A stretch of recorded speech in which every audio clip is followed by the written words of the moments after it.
Good evening and welcome. This is a public hearing of the Zoning Board of this Appeals of the City of Evanston. The zoning ordinance directs this body to hear applications for major variations, special uses, and appeals from decisions of the zoning administrator. Depending on the type of matter, this board will make either a final determination or send its recommendation to City Council. Melissa, will you call the roll, please? Mary McCauley. Present. Lisa Deacon. Here. Scott Gingold. Mary Beth Burns. Here. Violetta Cullen. Present. Myrna Aravallo. Here. And Kirill Miranchev. Here. All right, with six of us here tonight, we do have a quorum. Also present tonight is Zoning Administrator Melissa Klotz. This is a formal meeting, and there are rules that govern our proceedings. Most importantly, I'm losing my voice, so please don't make me talk more than I need to. Only one person speaks at a time, so all testimony may be accurately recorded. Anyone who wishes to address the board regarding any matter on the agenda will have the opportunity to do so at the appropriate time. Our procedure is to hear from staff on the documents on file and then receive testimony and other evidence from the applicant or appellant. Next, persons who wish to make a statement regarding the matter may do so at that time. Any person with a legal interest in property located within 500 feet of the subject property may present evidence, reasonably question witnesses, or seek a continuance of the hearing. When all supporting and opposing testimony and statements have been heard, the applicant or appellant will be given the opportunity for rebuttal or a closing statement. Then, the board will close the record and begin deliberations. All testimony will be under oath. Although we do not apply the strict rules of evidence, please limit your testimony or statement to your personal knowledge. When you address the board, please state your name and address and sign in on the provided sheet. Our meetings are audio and video recorded. Please make sure that you are at a microphone when asking questions or making statements so that they can be properly recorded. All proceedings are subject to broadcast at a later date. Any matter not concluded at tonight's hearing will be continued to our next regularly scheduled meeting. There are 3 items on the agenda tonight. There is 2510 Green Bay Road. Are you here? Yes. Just go ahead and have a seat. I just want to make sure you're still here. 821, 823 Chicago, you are here. And 1118 Harvard Terrace, you are here. Okay. So everybody's here tonight, and the first item on our agenda is to approve the meeting minutes from the last meeting. Has everybody had a chance to read those meeting minutes? Yes. Comments, concerns, clarifications? I move that we approve the meeting minutes of January 15th. I second. It's been moved and seconded. All those in favor say aye. Aye. Opposed? And I will note that anyone not voting was not present at that meeting. Next, before we move into old business, which is 2510 Green Bay Road, I'd like everybody who's going to speak tonight before the board to go ahead and raise your right hand. Everybody. Do you swear or affirm to tell the truth throughout the course of these proceedings? Thank you. All right, we're going to start with 2510 Green Bay Road, which is old business. And Melissa, if you can read that into the record, please. Michael Miners, lessee, applies for a special use permit for a banquet hall in the B1A Business District, zoning code section 6953, and the OCSC Central Street Overlay District, zoning code section 615.14.7. The Zoning Board of Appeals makes a recommendation to City Council, the determining body for this case. Documents included as part of the record include special use application submitted December 20th, 2018, business summary, parking evaluation, valet parking, waste management and noise mitigation plan, plat of survey, site plan, valet parking traffic circulation plan, letter of opposition, image of property, aerial view of property, zoning map of property, Dapper draft meeting minutes excerpt of February 6th, 2019, as well as an additional packet of letters of opposition that was handed out at the beginning of the meeting.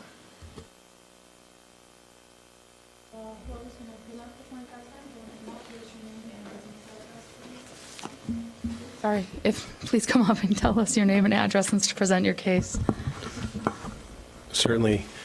Madam Chairman, members of the board, my name is Steve Bauer. I'm an attorney with Meltzer, Pertel & Stell, here this evening on behalf of Hack Studio, LLC, as the tenant of the property, commonly known as 2510 Green Bay Road. I'm joined this evening by Mike Miners to my left, who is the sole manager and sole member of Hack Studio, LLC, as well as of Tropokinesis, LLC, which is the title holder of record of the subject property. Tropokinesis acquired the subject property approximately 4.5 years ago, and it is currently improved with an approximately 16,550 square foot building, of which approximately 11,540 square feet is conducive to event or meeting space. As improved, the subject property contains 4 restrooms and 10 parking spaces that are located on site.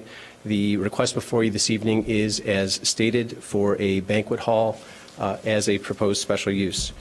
In connection with its request for special use, as Melissa identified, the applicant provided a number of items of relevant material, which include a parking evaluation, a valet parking, waste management, and noise mitigation plan, as well as a valet parking traffic circulation plan. Those documents all describe and depict in pretty significant detail the purpose of them, as well as the relevant operational considerations for the proposed special use. So it's not my intent to further describe them as part of the presentation, but I'm happy to address any questions the board may have relevant to those documents. Perhaps of most significance relative to this proposed special use is the parking evaluation. The purpose of that evaluation was to establish a threshold, so to speak, for when off-site parking, I should say off-site, off-street parking, would be secured in connection with a given event at the proposed banquet hall. I do want to mention that of those documents that I identified, the valet parking, waste management and noise mitigation plan has been slightly updated to include information relevant to sustainable practices consistent with what the city contemplates for a restaurant. So even though this proposed use is not a restaurant, we have updated that plan to incorporate concepts that do pertain to environmental sustainability, including specifically recycling practices. So I have with me a red line comparison that includes that updated information, as well as a clean version, which I'm happy to circulate now if you would like. Yes, please. We're going to mark that applicant's 1. Say that again, please. I said yes, please. We'll mark that as applicant's Exhibit 1. Perfect, thank you.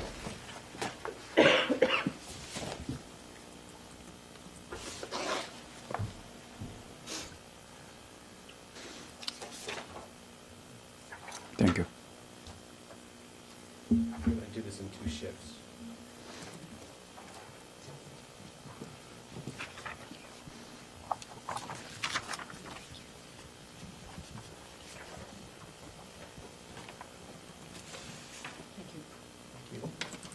One more, which I don't know if you care to have, but certainly.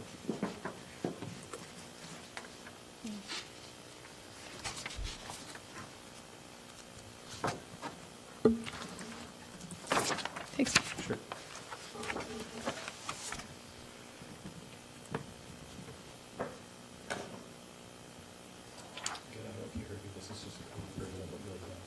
Thank you.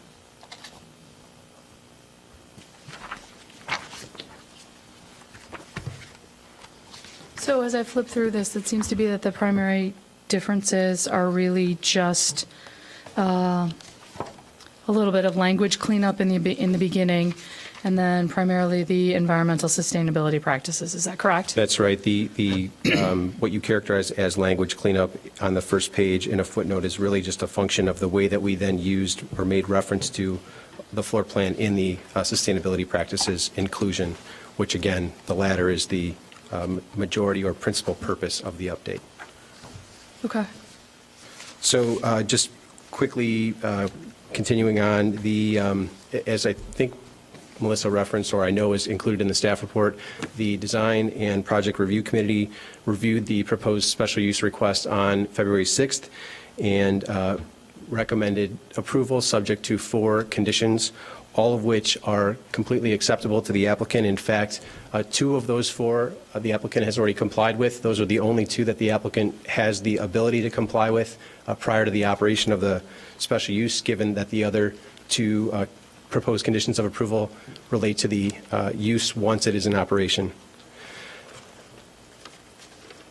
With the DAPR in mind, I do want to mention that we are very pleased to have both the DAPR's recommendation of approval as well as the Community Development Department's recommendation of approval.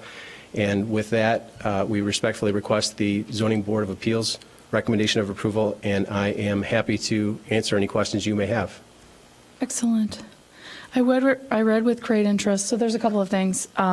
The first thing I'd like to talk about is staff. How did you guys come up with 75 parking spots before you would need to kick in? Because if you're thinking that there's 2 people per car, that's 35 cars, there's 10 spots out front, that means you're looking for 25 cars someplace in the neighborhood. How did you get there? It was also taken into account that there is nearby transit and that some people would likely be walking to the facility and that it may be appropriate for some vehicles to be on the street. So with all things considered, 75 was the number that DAPR members were comfortable with. They felt that 100 was definitely too many, but that 75 could be adequate. Right. And how do you police the idea that when it goes over 100 guests, that they are required to have the valet and all that sort of stuff? So are they required as a matter of practice that the minute they have a contract for over 100, they have to communicate that to the city? No, they would not need to communicate it to the city. They would be self-policing, and staff would also respond to any complaints. Right. And then the DAPR recommendation included that after 1 year, the applicants submit a list of dates of all of the events that have more than 75 people. Right. So that we could further cross-reference and see were there any traffic issues at that time, Right. that type of thing. And then after that 1 year, if there are issues, it could be revisited. So it would be in the applicant's own best interest to self-police accordingly. Okay. Was there any discussion at DAPR about game day situations No. and parking on game days where we're already parking on people's front lawns? No, but that potentially could be an appropriate condition that events are not allowed during those times. Okay. Okay. The question I have for you, since I'm super familiar with that part of the woods, the neck of Evanston, I know that Prairie is one way south from Central. So if you're parking in Haven or you're parking at Kingsley, the only way to get down Green Bay Road so that you can turn right into the facility is to go all the way over to Hartray and up and then down Central and then back down, or as a valet person would do, go up to Central, go up to Lincoln, head over to the alley, take the cut through on the alley, head over on Harrison, and then make the right turn. So there's going to be the idea of 100 cars going down that alley by valet people who we want to drive quickly seems problematic. Have you guys addressed that? The functional aspect of that, because what you're asking people to do what you're asking a valet driver to do is to take a mile trip, but you've only got 3 valet guys, and that's going to take a long time. And so, twofold, right? The traffic through the neighborhood, and then the speed with which you're clearing out the valet. Sure, understood. Do you want to address that, or you want? So if we can have your name and business address too, please. Mike Miners. My home address or Business. the business address, 2510 Green Bay Road. Thank you. The route contemplated was to go from Haven and Kingsley up to Lincoln to turn right and then left on, I'm sorry, the name of the road escapes me, but along where all the parking is for the Metro, behind the Metro station, and to go up to Central, take a left. Okay, On the left. so you're thinking that you're taking Lincoln East Yes. across the light. So you're going to have No, because they'll be coming north. So it's a right turn.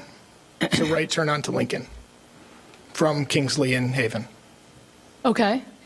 Okay, so And then- they're and then an coming up immediate Green left. Bay. So Yes. you've come back out onto Green Bay. Yes. You're going to go north. You're going to turn right onto Lincoln. Yes. Then you're going to turn left onto East Side or something, whatever Yeah, that road is. Sorry, the name.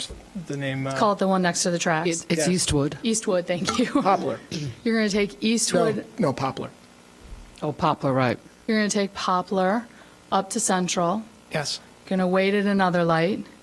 Then Yes. you're going to turn left and then go back down Green Bay. Yes. So given that you're waiting through those lights that have no turn on reds, right? Yes. How are you clearing through that amount of traffic in the valet stand? It's going to take, if you can only hold 5 cars there. When parking, Yeah, valet parkers will be taking cars down to Haven and Kingsley, okay, and then they can return on foot. right? So there's no bottleneck in that scenario, as far as Okay. I understand it. So can I ask, Yeah, I want sure. to chime in here. Yeah. You indicated that you had a few events already with New Trier High School and District 65. Yes. I believe you said that you had one event of 200 people.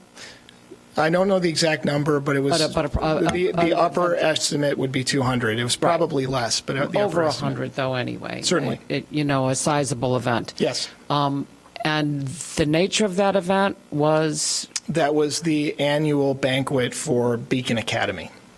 okay, so it was catered and. It was catered, yes. And people did come in. And it was valet parked at Valet Haven. parked, okay. Yes. And you basically used Haven Middle School's parking lot, rented Correct. that for the event? Yes. And they were able to valet and bring the cars around for that event without a problem? As far as I know, yes. Okay. I wasn't present at the event, but it went off without a hitch, and I received no complaints about the event. Okay. I mean, I wanted to know if you had the experience in practice, since you Yes. said that you have had some It was a events. successful scenario, the one we're proposing. That scenario did not propose no left turns into our property. Right. One other thing that I want to ask you about that event, since it was a catered event as well, did they have music? Yes, they had a DJ. And did you, subsequent to that, receive any complaints from the neighbors with I have regard to? never received a complaint about noise at Hack Studio. Okay. Thank you. Of the other, you said you've had other events. What were the sizes of the other events? The other events would have been under 50 people, all of them. And so those did not have any valet? They did not have valet. That just all went to street parking? Correct. Okay. I have a question. How many people does the space hold? The space is quite large. We have wide open space in excess of 11,000 square feet. So we could hold a tremendous amount of people. It comes down to the fire safety capacities. Have they determined what the occupancy is? They've not determined an official occupancy. It depends on whether there's seats, whether there are no seats, whether there's a dance floor, all those kinds of things. But at the upper level of occupancy, I think it goes into well above 400, 500 people. In terms of being able to fit people safely into the building and being able to egress the building. So you could give an event for up to 400 or 500 people? The building could accommodate that many people. Okay. Yes. I don't think that the parking could accommodate. Who I made don't think the parking could who made accommodate it, no. these evaluations? I mean, Who made who is what? the author of the evaluations? Who is the designer or whatever you call it? Who made the evaluations of the parking? I'm sorry, who wrote the document? Correct. Steve wrote the document. So if you're referring specifically to the parking evaluation, that's a Yeah, collaborative. both these documents. Okay. Are you the author of these? Mike and I are the co-authors, and to be clear, the parking evaluation was really intended to establish or evaluate what the most appropriate off-site parking threshold should be.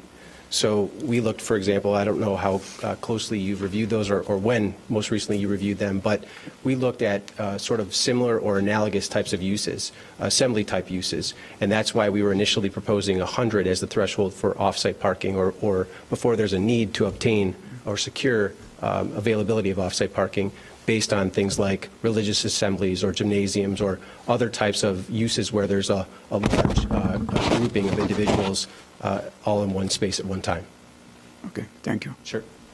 Can you highlight, please, the proposed hours of operation for the events? I'm looking through the packet and the documents submitted, and those aren't jumping out to me. Can you We highlight haven't those? proposed hours of operation. We've identified noise ordinance or noise mitigation measures which is to say no one is allowed to leave the building towards the alley. No one's allowed to open the doors towards the alley during an event. No waste management can be undertaken after 10 p.m. or before 8 in the morning. We didn't set direct hours of operation. And for the concept that you're proposing to be successful, what do you suspect you would need in terms of hours of operation? You know, if you're hosting a wedding or other celebratory event, what does that look like? Well, I think a wedding would have to go at least till midnight to be a reasonable accommodation for a wedding.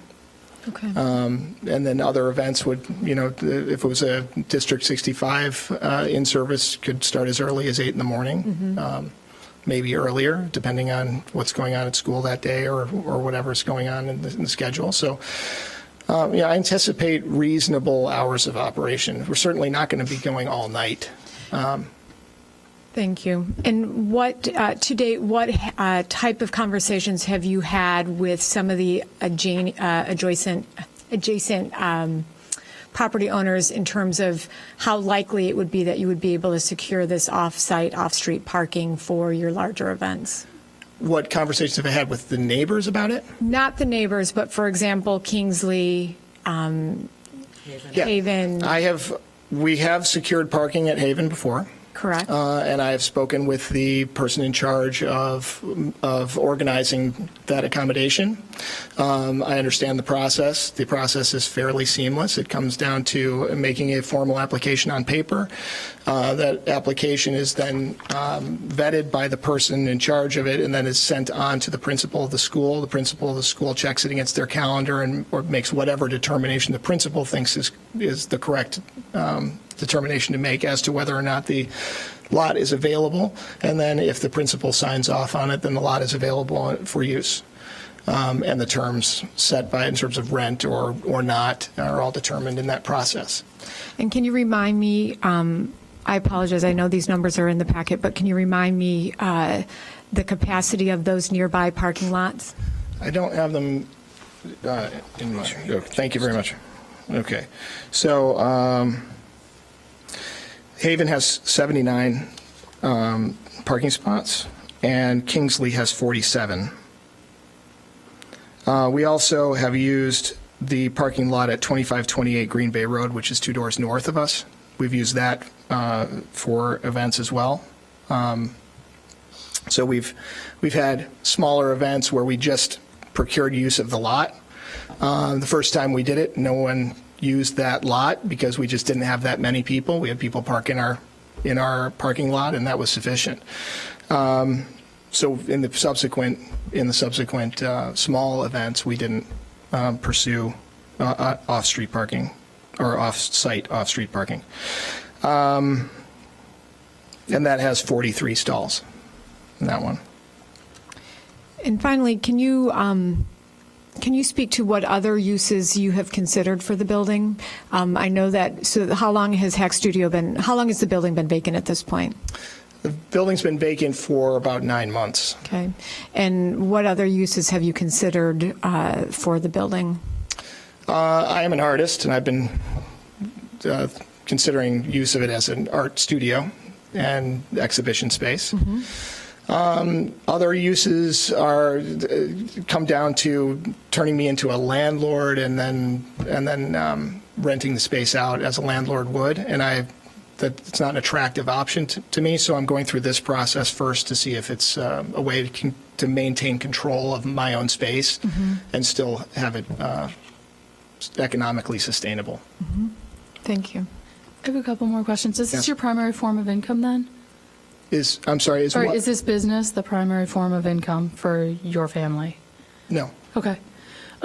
Secondly, if we can go back to parking, so the deal with Haven or Kingsley or Yeah. 2 others, those are on an ad hoc basis, right? Correct. You see a need, you ask, they Yes. answer. Have they ever turned you down? They have never turned us down, but I imagine they will at times. Okay. I'm sure they will. And what are you proposing is your break? How many events do you need to have a month in order to break even or to be What are you proposing? In order to break even, we would need to have about 20 events a year. A year. Okay, 20 large events sure. a year to break even. 20 meaning 20 events over 100 people. Correct. Okay. Yes, 20 of the wedding size type events we would have to have in order to break even.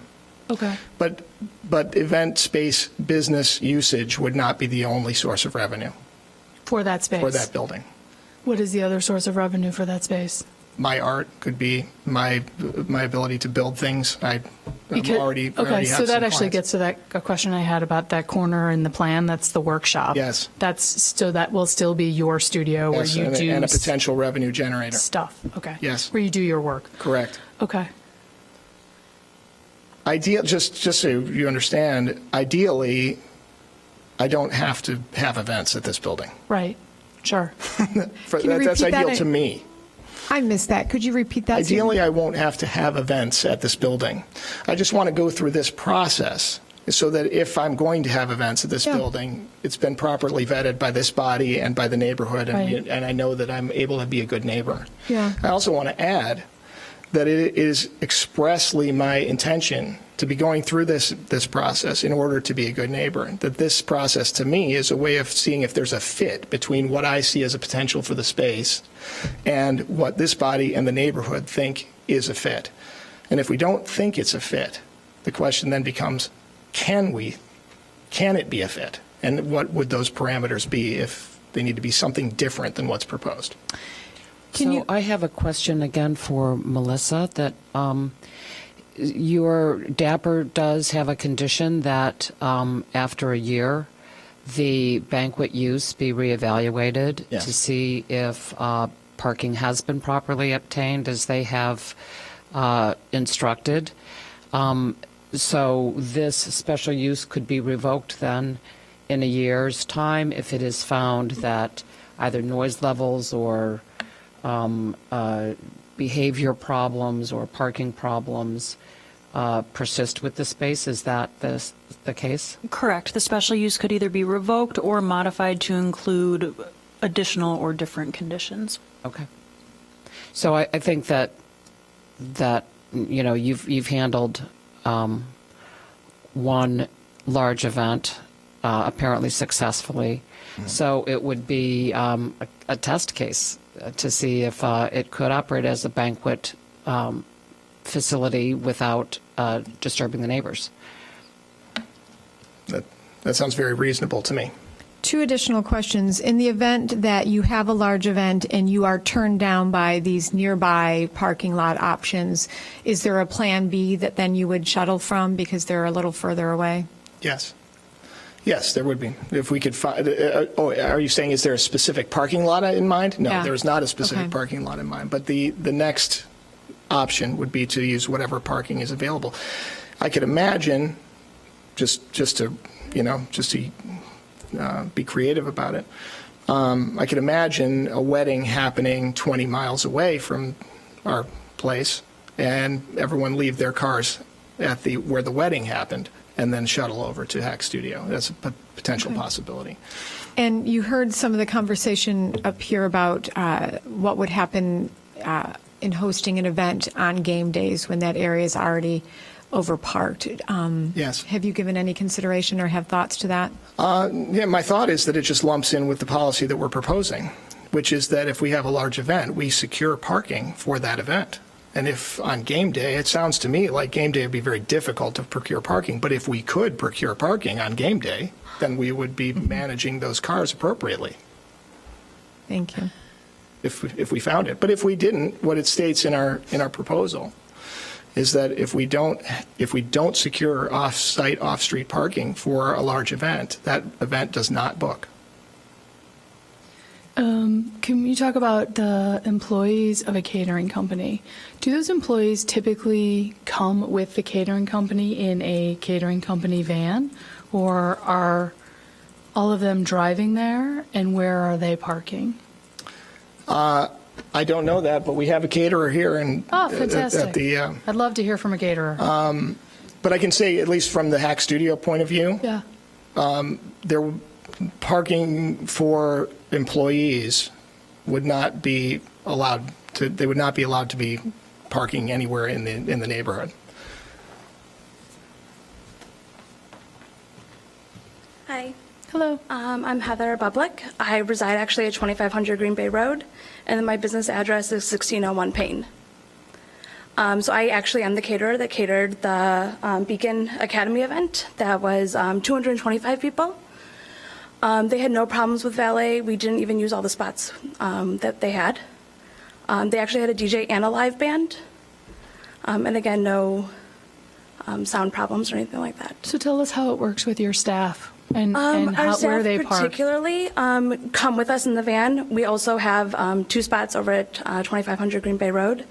And then our kitchen is literally a 2-minute drive, if that.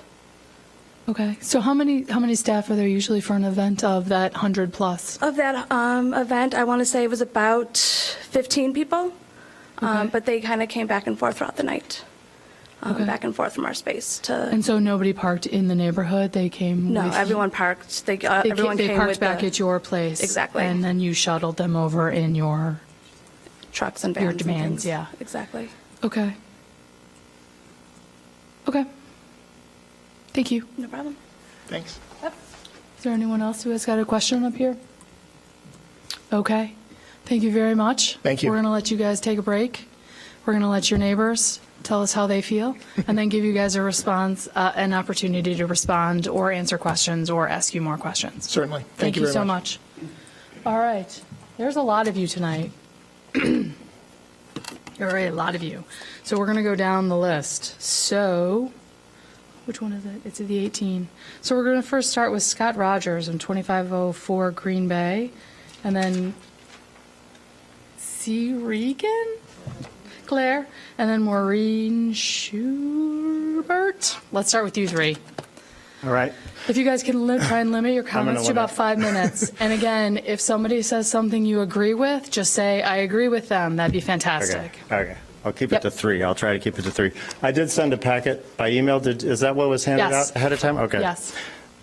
So I feel like I'm in a little bit of an odd position because I know Mike and have known his family for 3 generations, and so as friends, it just puts me in an odd spot, honestly. But I'm reluctant to speak against it. But then I have the building next door at 2504, the photo studio. It's been a pleasure to be a neighbor of Mike for these 4 years, and I really appreciate the investment he made in that building and improvements he made for the neighborhood, and also his vision with Hack Studio. This use, I do have some issues with, and I'll run through them quickly. I just feel like, from my reading of the special use application, one of the things is, will the requested use interfere with or diminish property value in the neighborhood? And I have to think having parties till midnight next door probably will for me. I'm also, to be perfectly honest, in the middle of trying to put apartments on the 2nd floor of my building, and I definitely would not want to live next door to a party venue if that was me. I assume that the value of my rentals would go down a little bit in that case. So I'm worried about noise, parking, traffic, alley congestion, foot traffic through the whole area as people decide not to valet and pick up spots on Prairie and Lincoln, and then at 11:30 at night, they're walking through my alley and hooping it up and dropping their beers and urinating on the wall, all the stuff that happens down in Wrigleyville. Basically, so as I go through my list here, my second page, he said they did a sound test at what they say, 92 decibels. When I looked online, it says the DJs run about 100. Live music runs from 90 to 120. Then I looked further research, found that 10 decibels actually is doubling the noise. So if you go from 50 outside at street level, you up that 10 to 60, it's double the noise. And that can be loud. The other piece for me is that particularly wedding bands rely on bass drums, and I happen to be in a band. We have 2 amps solely devoted to bass, the bass drum, the bass guitars, basically those two items, my guitar, which is also a bassy guitar, powered through 4 big monster speakers. And that bass travels through walls much more readily than treble. There's a whole description here about why that is. I'm also a little worried about the test being a street level test when all of our neighbors are actually coming through the ceiling, the roof of that building. And the building has brick walls and a wooden truss roof. And the brick does absorb sound, and it's a good sound block. So if you're out front on the street level, it could be pretty quiet. Wooden trusses actually act as like speaker panels. The space between the trusses starts vibrating, and it actually transmits noise through it. So if you're sleeping on the 2nd, 3rd, 4th floor behind there, that might be, I would imagine, kind of uncomfortable. In terms of the parking and traffic, you suggested the 1 space per 10 guests. It would seem to me that the restaurant standard is probably more appropriate, which would come out to 42 spaces for 100 guests, or for 142 spaces for them on site. And that seems more realistic to me. I don't know. If you have 100 people, 75 people, you need a few more spaces. I did also go through the diagram of how traffic's going to flow.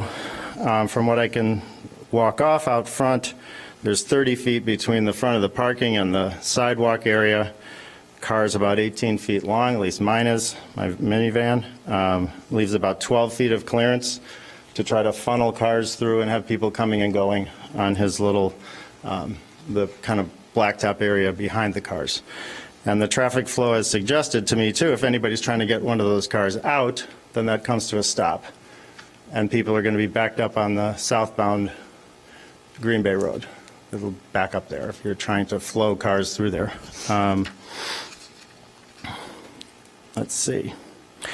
He also talked. Just not to interrupt, but that's No, 10 please. minutes. So if you can wrap up. Oh, it's 10 minutes? I know, time That was flies. 10 minutes? Believe it. Oh, then I'll wrap up. Believe. Okay. That's why we keep a lid on these things, because Okay, please do. Oh, it goes cut me fast. off, yeah. So So I if you think- wouldn't mind wrapping up, that would be great. Well, I'll just wrap up in that it worries me to have all of those uses. There's some other things about noise and congestion in the area that are also concerns to me. So Thank you. you guys for all putting in your time tonight, too. Thanks so much. Okay. And thanks for cutting me off. Sorry. Ms. Reagan. Hi, I'm Claire Regan. I'm a resident of 2515 Prairie Avenue, and the back of our building is on the alley that's shared with the Hack Studio space. I agree with all of Scott's comments. I also have concerns of no restrictions on the hours of operation in this proposal. I think that's a big concern for the neighbors. Also, in the meeting last week, we were told that all the loading would be done in the front. But in the end of the event, if the valet parking is there, how are they going to break down the event as well? So I imagine there might be a temptation to use the alley late at night or after the event, which could be very troublesome for neighbors.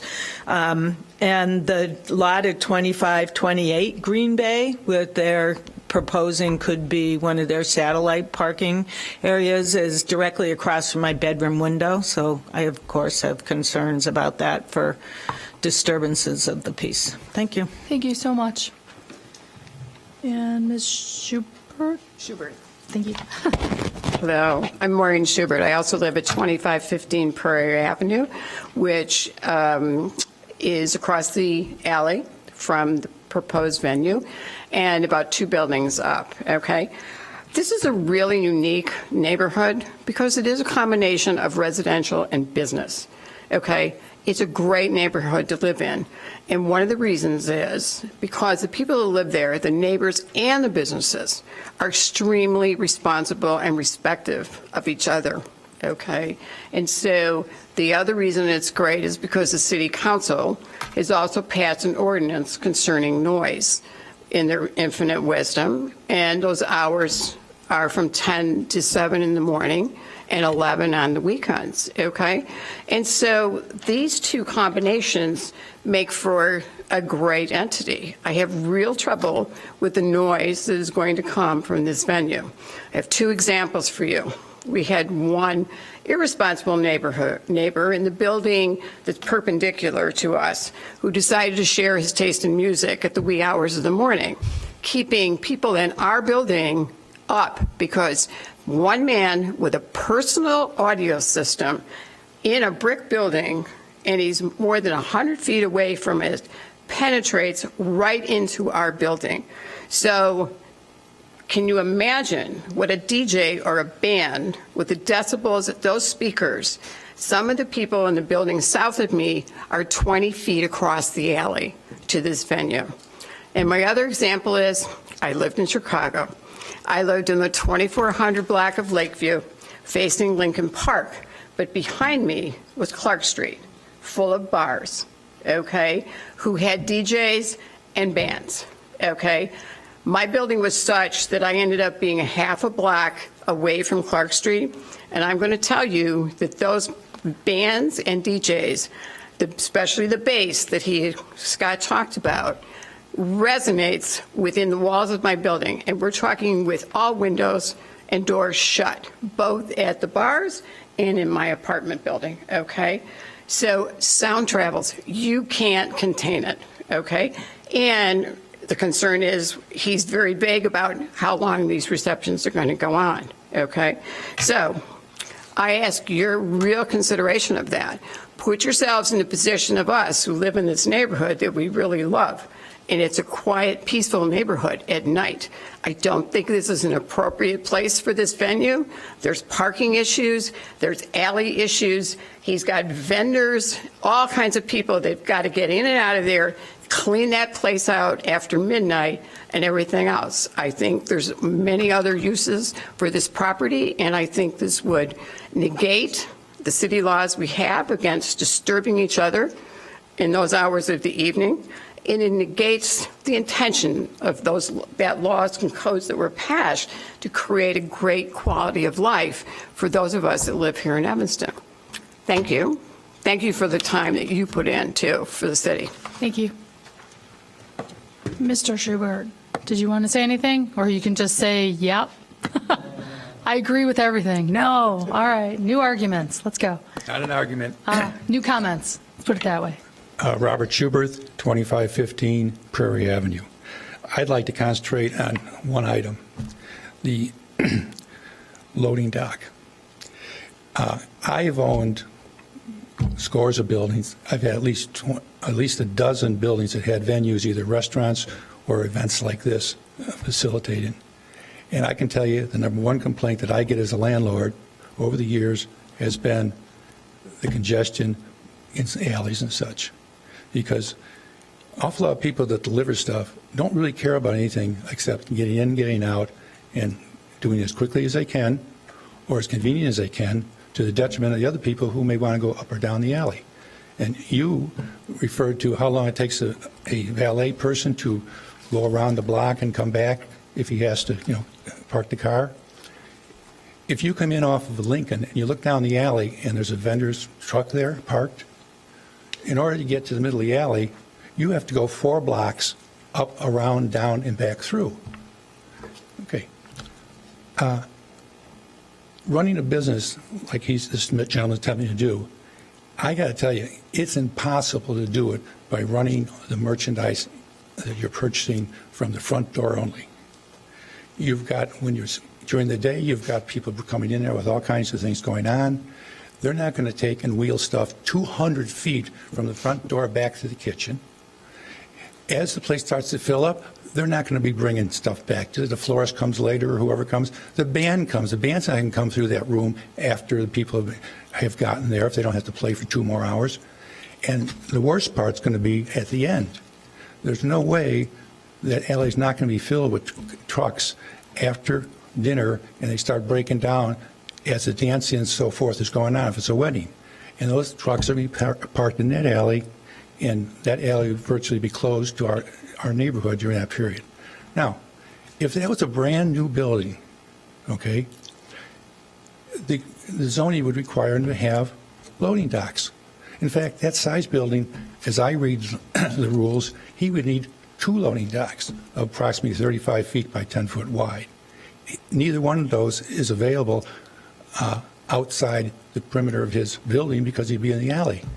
Many businesses spend the money and create a dock inside. His choice at this is probably, why should I create a dock inside when I can use the alley and not cost anything, and I won't lose any square footage if I rent it to somebody else in the future?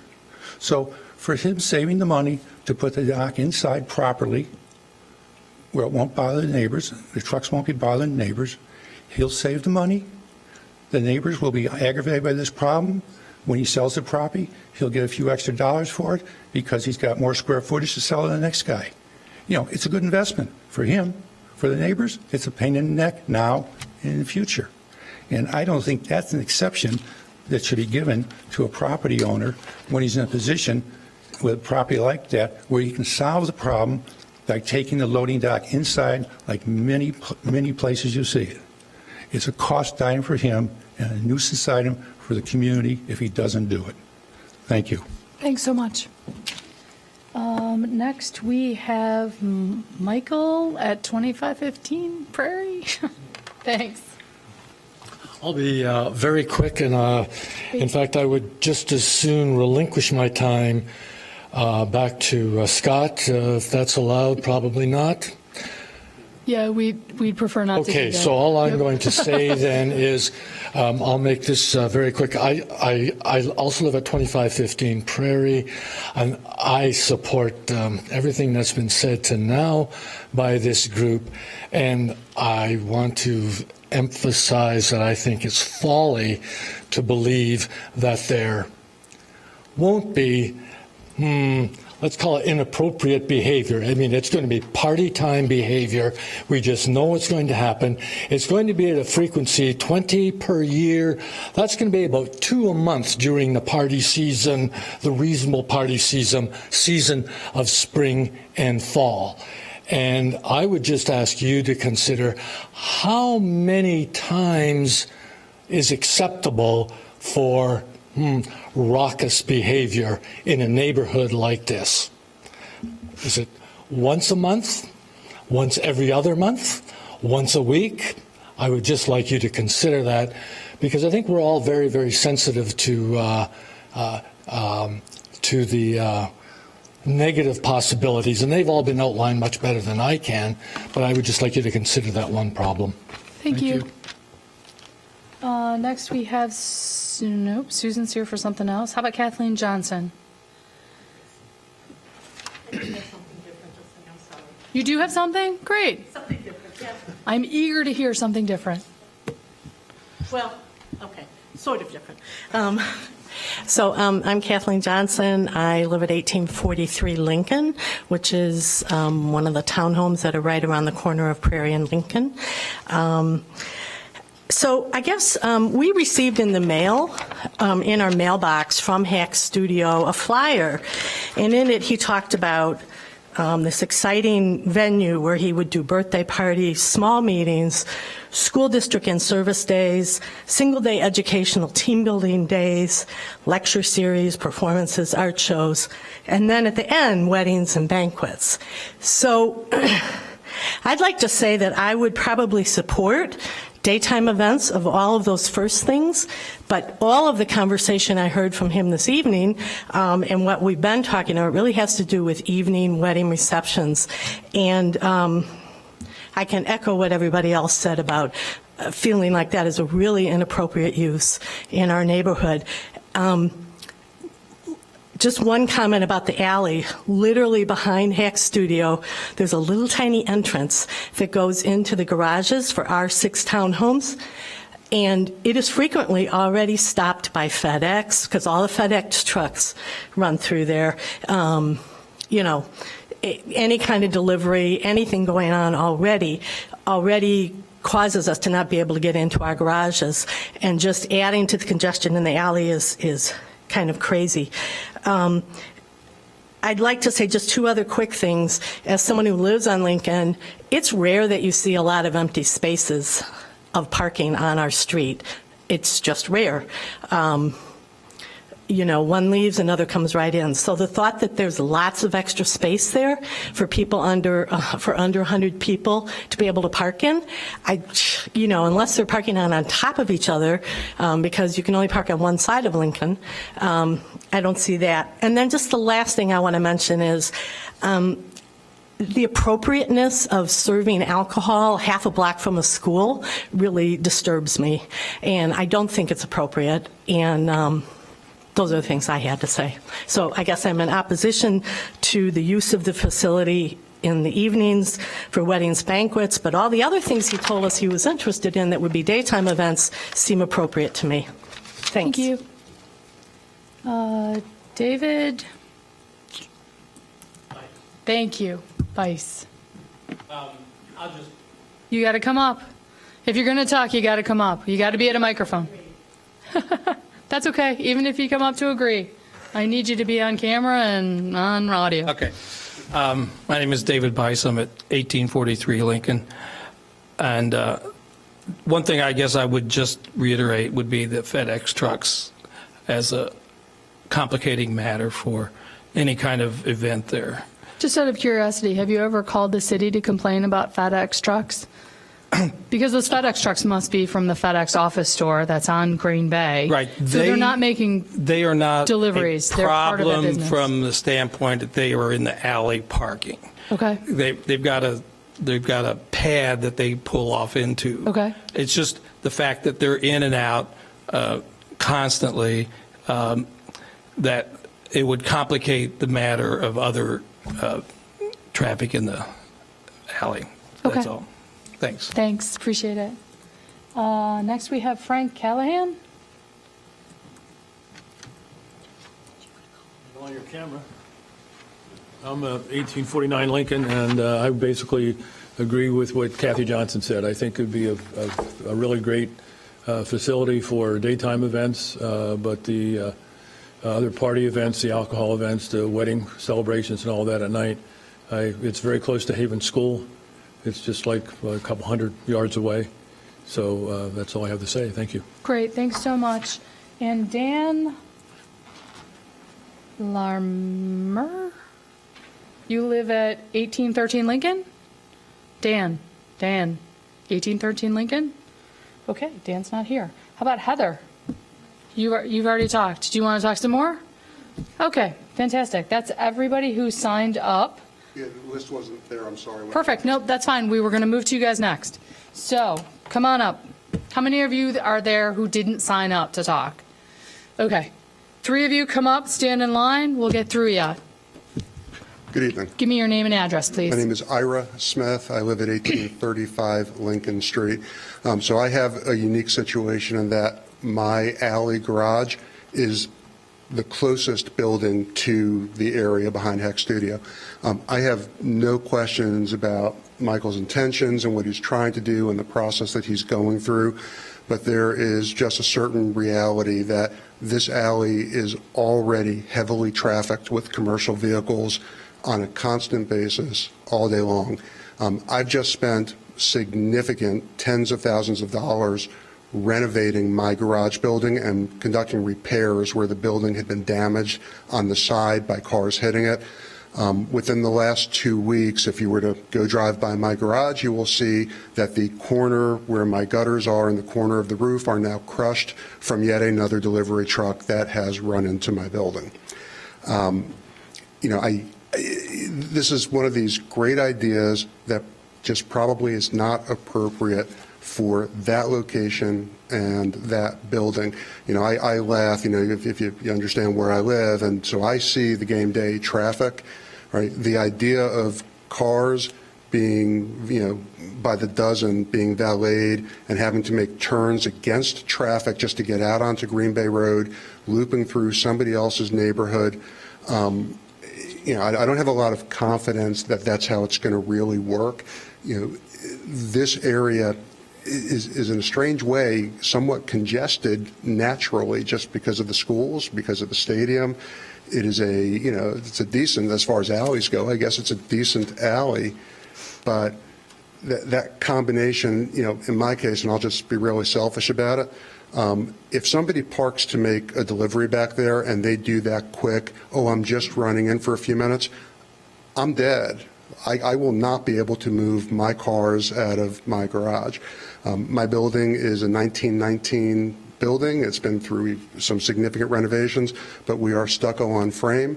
It's a two-flat building. A significant part of my income and my ability to live in Evanston is predicated on the fact that I'm able to rent out that unit upstairs. My current tenant is a lovely 70-year-old woman. The family before that was a single mother with 2 children. The potential for the noise that will come in from those events will make it very difficult for me to maintain tenants in that space. I guess if it had been zoned for this originally, then buyer beware on my part before I bought the building. But it wasn't zoned for this type of a use before I bought the building, and it would create quite a hardship on my family and myself to have that changed now. I thank you very much. Thank you. Appreciate it. My name's Octavio Vargas. I live at 2503 Prairie. Agree with everything everybody else has said. Only thing I'd like to add is, sometimes it takes, especially on a Saturday night, 15, 20 minutes to try to find a parking spot right now, and that's without events. When there's bad weather and you have to try to find, alternate parking, 30 minutes, 40, you know what I mean? And so that's already an issue. The last thing that I'll leave with you, because I don't want to take up much more of your time, is ask yourselves, how many of you want people drinking and driving in your neighborhood? Right? When they leave and they get their valet, let's be realistic. How many people are going to valet if they're running late or if they're running whatever? How many people are going to actually pay attention to the rules? And how many of those people are going to park in our neighborhood, leave, and they're going to be drinking and driving in our neighborhood? Please ask yourselves that. Thank you. Thank you. Hello, my name is Michael Green. I live at 2501 Prairie Avenue. I agree with what Octavio said. My main thought of what I'm thinking about is if to break even, we're going to have 20 events a year with more than 150 people. Out of personal experience, I wouldn't valet unless I had no other option to park. So I'm going to go through the neighborhood first before evaluating that I have to use a valet to then get my car parked. So if I have 150 people going through the neighborhood trying to find parking every other weekend, on average, I don't see that working out very positively for the residents of the neighborhood. That's all I had to say. Thank you. Thank you. All right, last call. Anyone else? Going, gone. Fantastic. So if you guys would like to respond to any concerns, you can choose to respond to them. You can choose not to respond to them. It's completely up to you. Thank you. I'd like to respond to them. Great. First response I have is to thank everyone who got up to speak. I appreciate it. I appreciate knowing exactly how you feel about the space. This is part of our civic discourse, and I absolutely welcome the opportunity to understand the neighborhood well and to give every opportunity that I have to avail myself of the opportunity to be a good neighbor. So thank you very much. I took notes while people were talking, so yeah, I'll just go in order of Sure. my notes just because it'll be easier. Okay, the decision not to valet was brought up by a lot of people. My response to that is I agree that that is an issue, that is human nature. That's the way things are going to go, and I'll have to leave it in the hands of this body to determine whether or not that is a significant concern to disallow this use. But we are looking for ways to mitigate that as well as we possibly can. The decibel level issue that Scott brought up. I don't know all of the science around the roof becoming a speaker, but I'll just stipulate it for purposes of this discourse. If that is the case, I'd like to say to the body that, going back to my earlier statement before everyone got up, I'm looking for ways that this can be a fit if certain parts of our proposal are not a fit. So one of the things that I would respond to in terms of decibel levels is that I would welcome the opportunity to adhere to a restriction on decibels, if that would satisfy this body. So as a condition of approval, getting the appropriate insulation in the space is not out of the question. Well, no, I guess what I'm proposing is not a modification to the building, but a restriction on the amount of decibels produced by sound in the building, so that we know how much So as part sound the building is generating. Okay, so but what you're not inclined to do is, as part of the build out, to add any additional acoustical dampening on the inside, because I think that might be your more cost effective route. Whatever would produce the right decibel reading for this body I would be willing to entertain. I would make a comment. Typically, on a bow truss roof, the insulation is going to be on the exterior. Mm-hmm. I mean, that my experience is that there can be up to 4 inches of insulation on the exterior. So perhaps. Obviously, you won't be successful if you're bothering your neighbors. Correct. And so perhaps you can, with the people who have assembled here, actually conduct some tests and see what level, in reality, is acceptable. Yes. Can I ask one other question of you while we're on that subject? I know that. When Domicile had this space, there were large garage areas in the back that were not part of the retail area. Yes. Is it possible for you to create a staging area inside the building? Like a place to park delivery vehicles? Is that what you mean? Well, also I very much understand the concern of the neighbors if there's going to be breakdown and band loading and, all of that stuff after a late event. So if that breakdown can occur inside the building, that would certainly speak to a lot of the concerns that people have voiced here. Yes.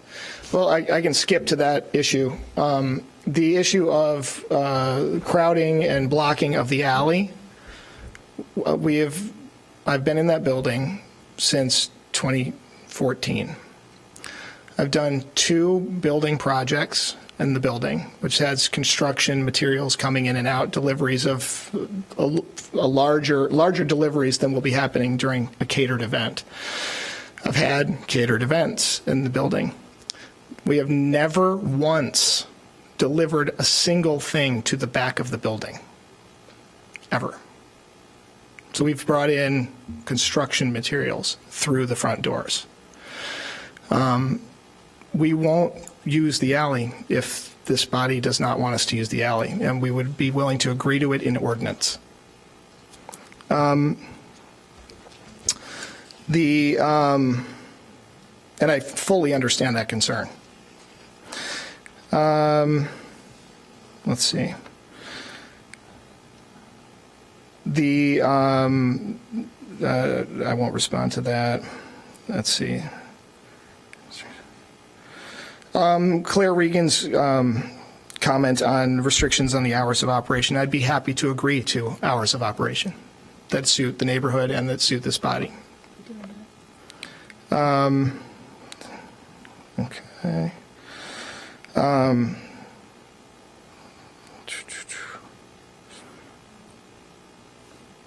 May I pose a question? Yes.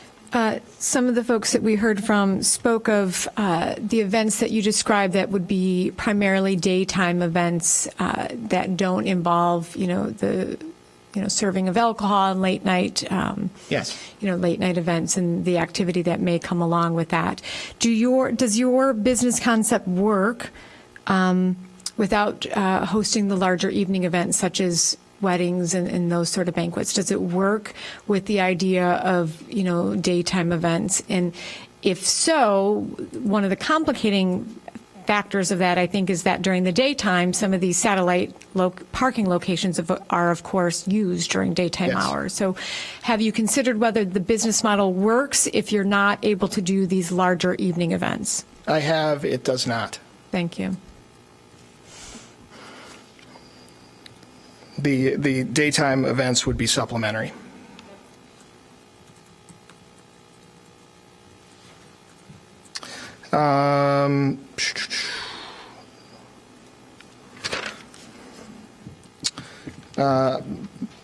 My response to the many comments about the behavior of our guests are legitimate concerns that I cannot address. And let's see, okay.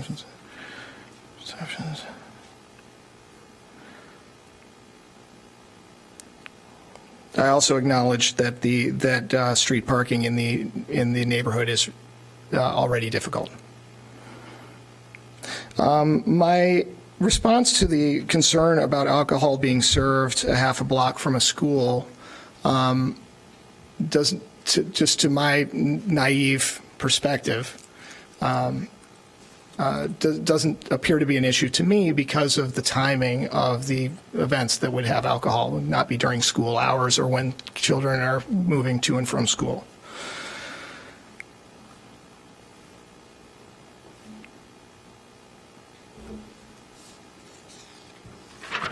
Okay. That's it. The last thing I want to say is, again, I want to do this if it can work for everybody. And I'm willing to make changes to our plan that make this a fit where everyone is satisfied. And I thank everyone for their part in the process. Thank you very much. Thank you. Does that include sum up from your lawyer? Or does your lawyer, would you like sum up as well? If you can indulge me for about 3 minutes, I would appreciate I that. will indulge you for 5. I appreciate that. Can you give me 20 seconds, though? Sure. Please.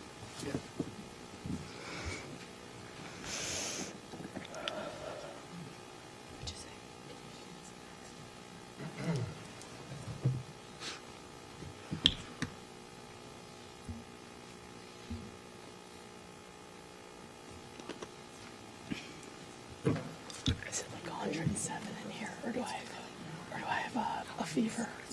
I feel like we should open a window. Oh my God, Mary's dying too. I'm gonna open a window. Thank you. I thought maybe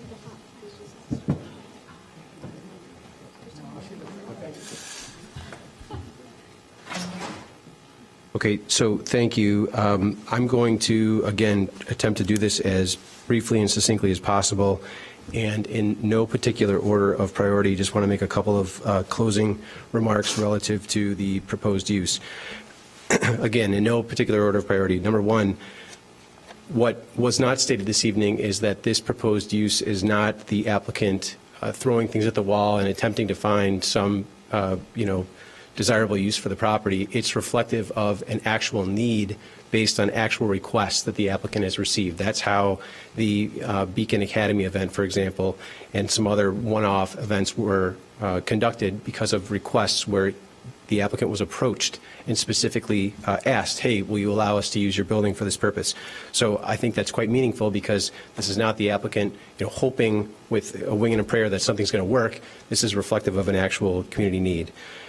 Two, the nice thing about this is, given what I just said, the city has the benefit of a retroactive look. This isn't a situation where for the first time this type of use would be conducted.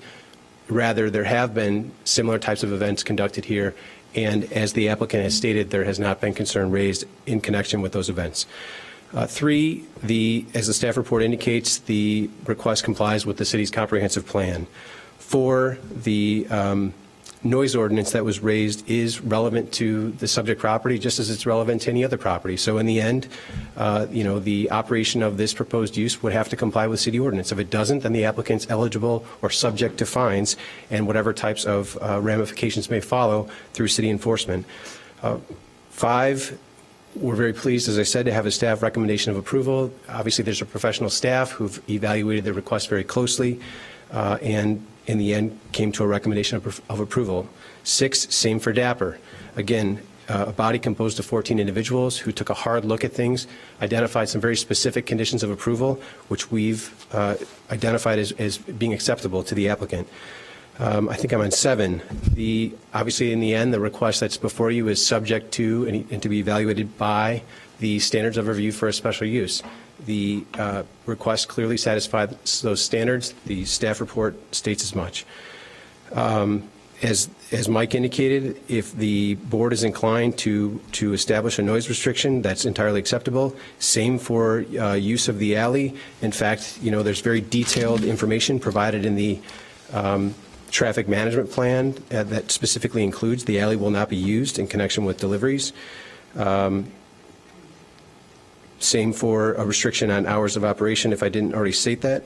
And then lastly, relative to neighborhood concern associated with whatever might ultimately be the issue concerning event attendees, if the board is inclined to include a condition of approval that there be an off-duty police officer, again, the applicant's open to that to address any type of, I think the term that's used was ruckus, that might follow from the event.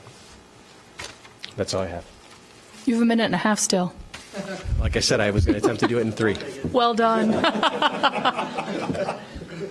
Thank you. I appreciate that. And with that, we will close the record.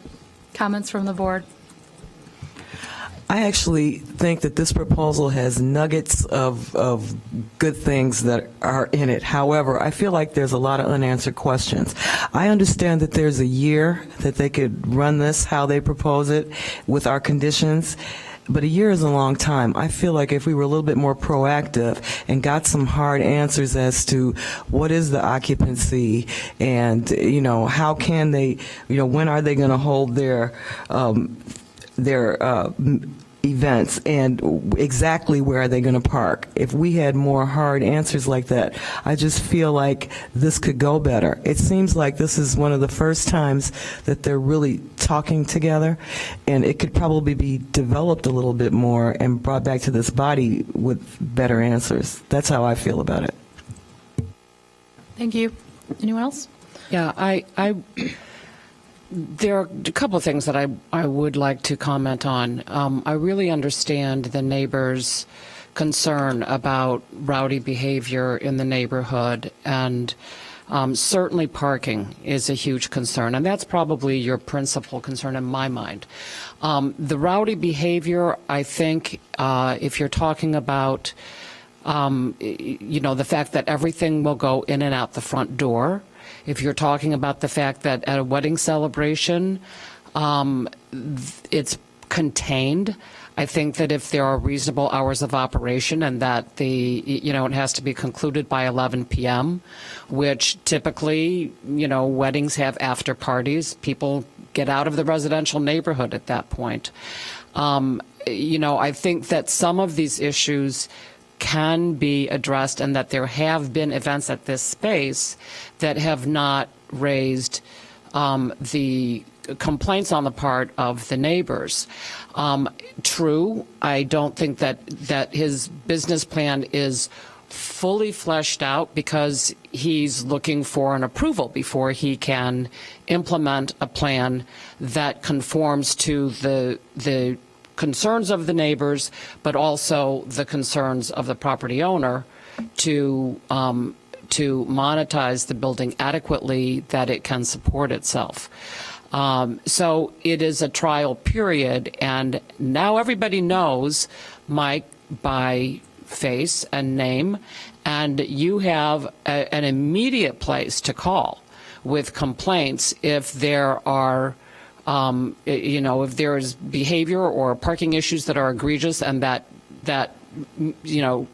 prove your concerns to be very valid, you go to Mike, you call the city of Evanston, and you say, this is not working out for us.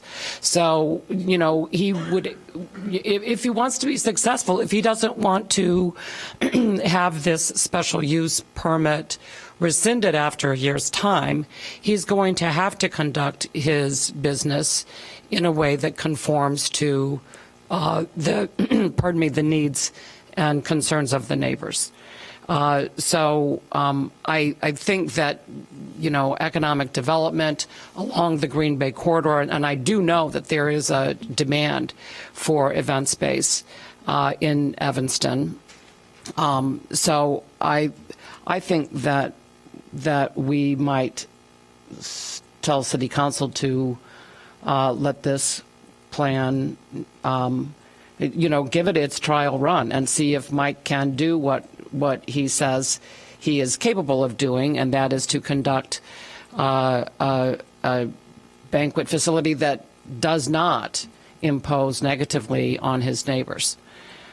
That's my thought. Thank you. I'll chime in. First, I want to commend the applicant because I really appreciate the collegial approach that you've come forward with tonight before the board and with your neighbors. I applaud that and I really appreciate it.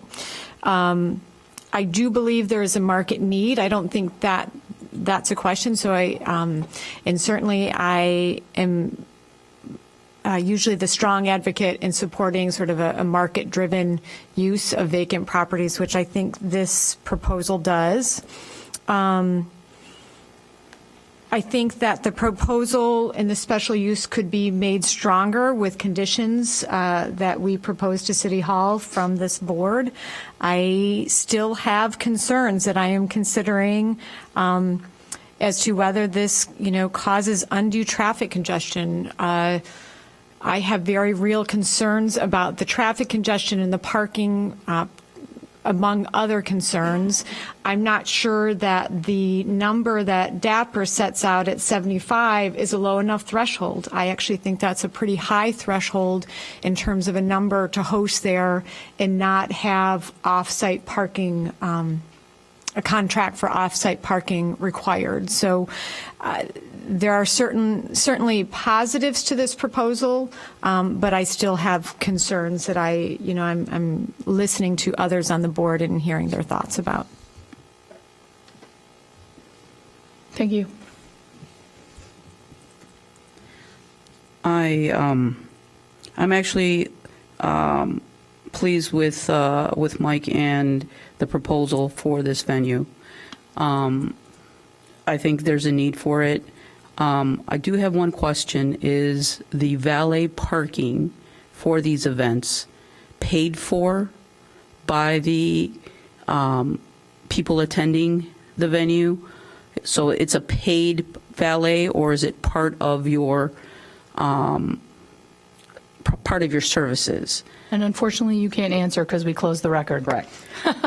But we can stipulate which way we'd like that to be. Well, the reason I'm asking is because if it's part of the event, I'm just laying it out there, people tend to use free valet versus having to pay for the parking. So if that's part of your package, giving it to them, so if you have a valet company as part of your party planning, then obviously they would take over. There would be no need for anybody to pay. The valet company actually would be the one that would be dealing with securing the parking spaces that you would need for each event, and that would basically control who comes and who goes. I'm just putting that out there for you. A great suggestion. Thank you. I used to valet park. Nice. Everybody's experience comes into play. So I will start with this, that I really commend the applicants for their straight approach to this body and how they put the question of being good neighbors and trying to fit in the neighborhood. So my quick answer is it doesn't fit. And I'm sorry to tell you that, but that's my absolutely sincere opinion. First, a banquet hall, it may be, let's say, real banquet hall. It could be the small events, it could be large events. But a banquet hall, generally, it consists of two things, a large hall and a large parking. You have the large hall, you don't have the large parking, and there is nothing that you can replace it when it comes to events. The things about satellite parkings, valet, they simply do not work. Simply do not work because you have so many people with so different approaches to coming to the event and to getting out of the event. They need to socialize by the parking. They need to talk to each other. They need to discuss. You don't have this space. And it is on Green Bay, and even your current parking, it doesn't have the room to back up because the backing is on the sidewalk. So it's really, really difficult. This is my strongest objection to this event. And I think I'm a kind of saving you certain things because later on, probably you'll run into much more difficult things that are just architectural and not zoning, because you'll have fire safety. You don't know whether your walls are fire rated as they need to be for this kind of assembly, and the fire department will probably calculate your occupancy of more than 660 people because it is 15 square feet net per person for assembly places with tables and chairs. So there are plenty of other things. I will not take the time with the audience for the other things like the sound pollution and the back alley. But for me, the lack of parking, adequate parking for a banquet hall is something that I cannot vote for. So my vote will be no. Thank you. So in general, my comments will be similar, I think, to the majority here of our comments, which is it's not such an obvious use for this spot for me, but as I think through what the other options for developing this site are and what a good use are, there's nothing else that's a really good use. It's certainly not a retail location. Again, because of the location. It's not good retail. It's not good office space. It's not good. I mean, the only other solution here is residential. And if we're talking about that being residential, we're back to talking about parking. And so I don't think we ever get away from that parking as a conversation.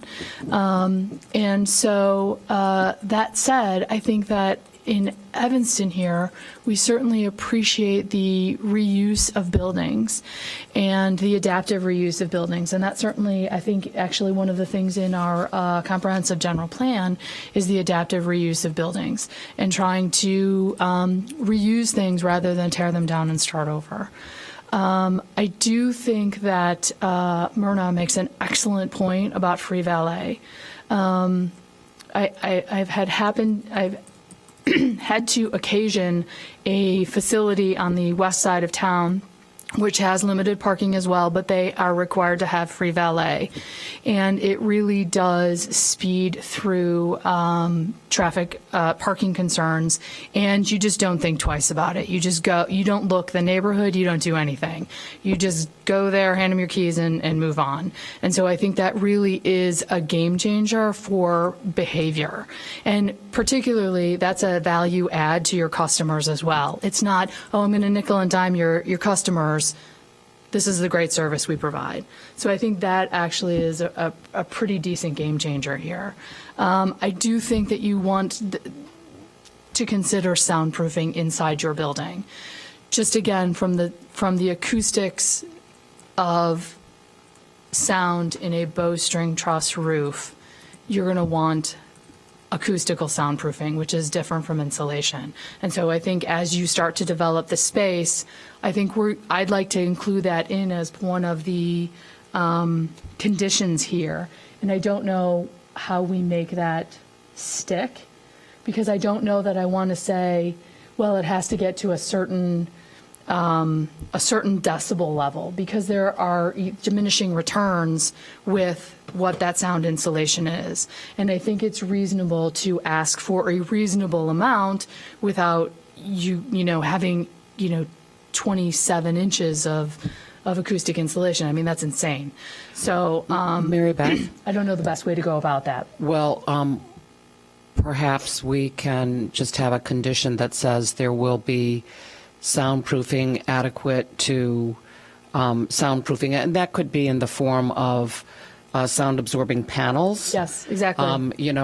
That are more on the west side of the building where the neighbors are, but acoustical panels, I think the way such that the neighbors cannot hear. I think the way to approach that too is for it to be a requirement that you get an acoustical engineer and that those drawings be submitted with your permit application, and then somebody on city staff then has a professional's opinion, and there can be something to look at and all of that sort of stuff, rather than, an architect who thinks they know everything like me throwing stuff against the wall and seeing what sticks. Then we'd actually get a decent solution. I also really think that I liked what you said as well, that the 12-month concern. We haven't in other banquet halls that we have recently approved in neighborhood areas, there was a less cohesive community, let's say, a less vocal community. And I think that in this particular situation, we might have a look at it at 6 months, just see where you are, and then you can course correct before things go off the rails. And that gives staff a way to head off if you are heading off the rails, or to say, give you a pat on the back when you're doing it the right way. So I think maybe a review at 6 months and then the actual report at 12 to sort of get an understanding and get some feedback. Does that seem onerous? Sorry. I have a question about that. When they did the wedding, was it by permit? Is that how that happened? There were no special events permits pulled for this property. So they just did a wedding? My understanding is that it was a miscommunication between the building manager and catering company and who was handling what. But normally they would have to do it by event permit? Yes. Okay. I have a question, Mary Beth. When you reference other banquet facilities in neighborhoods, I assume you're speaking of the Double D or the Double Clutch. Double Clutch. Yeah. Thank you. And as I recall, that had more parking on site. Can staff, Melissa, can you help remind me, or can anyone on the board recall? I think it was modestly more. They had the whole adjacent parking lot. I don't think it's more than. I don't believe that Double Clutch is more than maybe like 20 spaces. I don't remember. 15 or 20 spaces. My recollection was not a ton. I believe it was not a lot. 20-something. Okay, thanks. It's more, but it's not a lot. I was also originally thinking about a restriction on game day, because game day over there is nuts. But I think, again, market will drive it. If the market wants to, I could see somebody actually wanting to have a party there, right? You might have a Northwestern alumni group take exactly, the or you space, have, in which case they're off the streets and they're contained inside the building, which would be is nice. Perhaps a plus. So I think that the market will drive that, and I don't think that there's necessarily a reason to further constrain that. So that's sort of where I'm at. The other thing I wanted to say is I really do appreciate the neighbors as well as the applicant. This has been the most delightfully contentious meeting ever, and I really appreciate it. You have no idea how nice it is when it's like this, and everybody's willing to hear each other and let everybody else speak. So I really thank you for that. Also, I think it's a really good report. I liked that you actually did decibel studies. That was a different level of preparation that I was not prepared for, and so I think that was a good idea. So with that, I'm sorry, one additional question. Yeah. Hours of operation. If one of the conditions is related to when they would be required to contractually have off-site parking, I'm curious as to whether members of our board think that the number 75 is discussed by DAPR is appropriate. Thank you for reminding me of that. I think that 75 is crazy. I think it's high. I think it should be 50. Does 50 sound right? I think that 50 is more appropriate. I think 50 sounds right. And the other thing is, we do set hours of operation neighborhood. We are the gatekeepers of when they're allowed to be noisy in your neighborhood. And when I say gatekeepers, we just give recommendations to city council, and they're really the gatekeepers. So I would propose that from Sunday through Thursday, it's an 8 a.m. to 10 p.m. so that you can have a school night event and get people home. You can have a work meeting that starts at 8 a.m. I would say that Friday and Saturday nights, you get to go from 8 a.m. to 12 a.m. That seems to be the appropriate time frame for the neighborhood. So I'm just going to run down what I'm thinking are all of the conditions here. Is one, we have those hour of operations.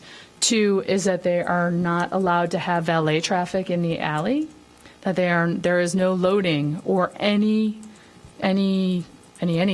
through that alley, that they investigate, that they provide acoustical dampening in the space with their permit application, that there is free valet, that the off-site parking is required for events greater than 75 people, 50, that they submit a preliminary report at 6 months and a final report at 12 months that is reviewed by staff and the current ZBA chair at that time. Nope, we're not even going to mention that because it doesn't matter. That employee parking does not happen on in metered spots, right, like we always do.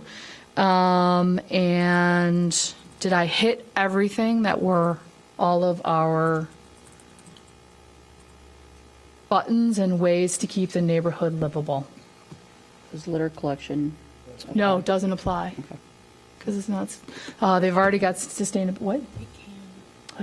All right. And that it apply with the litter collection and sustainability practices of the city. And it's in substantial compliance with all the documents. Blah, blah, blah, blah. All right. Good luck. So are we going through the standards? Oh, son of a gun, I forgot. Thank you. All right, there are 9 standards for a special use, and the first one, it is one of the special uses specifically listed in the zoning ordinance. It is now as of the time of the text amendment a couple days ago, so that standard has been met. Number 2, it is in keeping with the purposes and policies of the adopted comprehensive general plan and the zoning ordinance as amended from time to time. We've talked about how adaptive reuse of buildings is certainly one of those benefits of the purposes of the comprehensive general plan, and we're also trying to retain and enhance the diversity of business, community, commercial, and industrial areas as desirable locations of economic activity. And so bringing some income to this area, some revenue to this area would certainly be helpful. So that certain standard has certainly been met. Number 3, it will not cause a negative cumulative effect when its effect is considered in conjunction with the cumulative effect of various special uses of all types on the immediate neighborhood and the effect of the proposed type of special use upon the city as a whole. I don't think there actually are any special uses in the immediate vicinity, so I think you're the only one. So I think that that standard has certainly been met. So I don't agree with that. Okay. You got to tell me why. Because it creates a cumulative effect of negative consequences to the neighborhood. Okay, thank you. Number 4, it does not interfere with or diminish the value of the property in the neighborhood. Were this not to be approved, we're going to end up with a building that is going to be vacant. And we all know that vacant properties diminish the value of the neighborhood as opposed to a thriving business. So I believe that that standard has been met. Number 5, it can be added, sorry, did you want to comment? Yeah, I want to say that I think that it would diminish the neighborhood in the proposal that it is right now, and I feel like this use, if we pass it without more constraints on it, would diminish the neighborhood.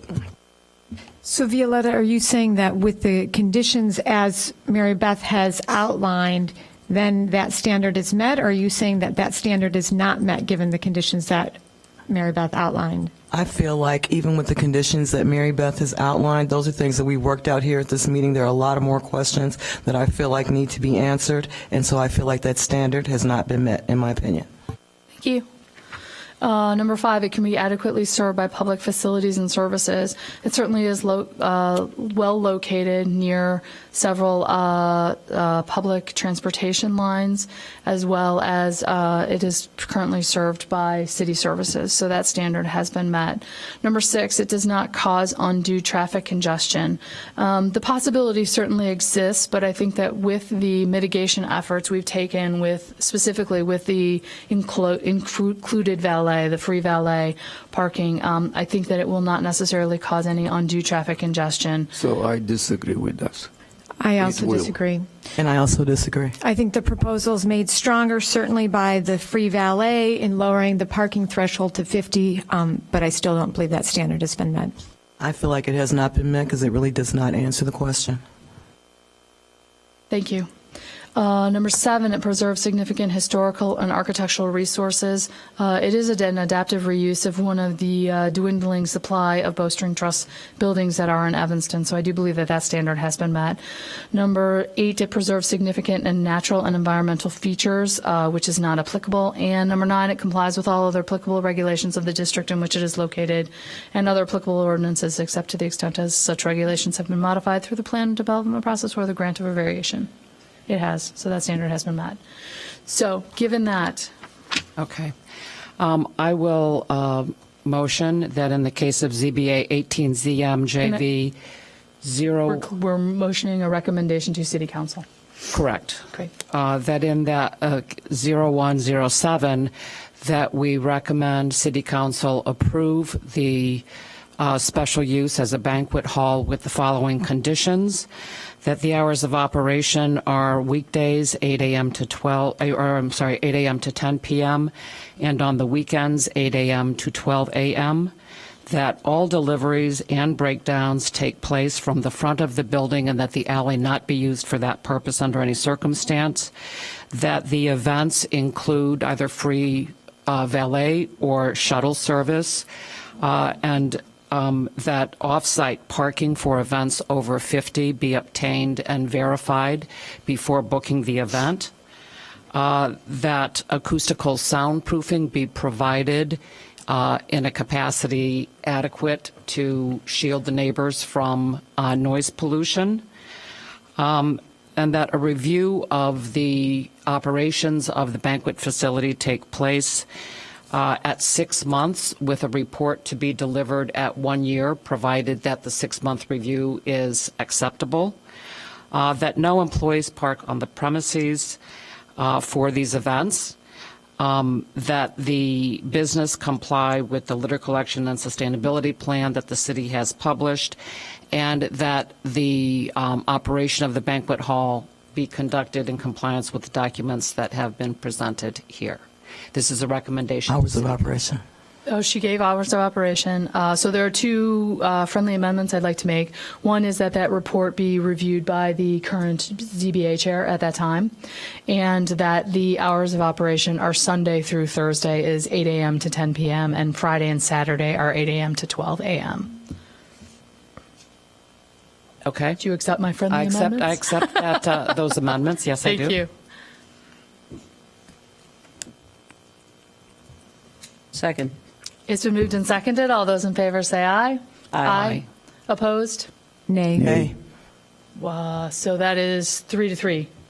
So we are at a tie. And with that, you go to City Council with a no recommendation. Is that right? Did I get that right? Fantastic. So your next stop is with them, and they will make a decision. So good luck with your project. Good luck. Thank And thanks you. again, neighbors, for coming out. I appreciate it. We like when everybody participates in the process. Thank you. Melissa or whomever, can you tell us what the likely City Council consideration date would be? He's asking when it goes to City Council.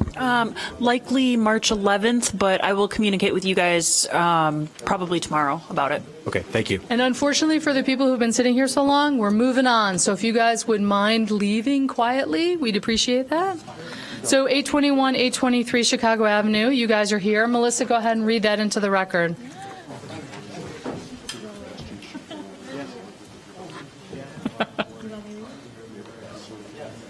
Audience, please, outside the doors. please. We have business to continue. We got people who need to go to bed.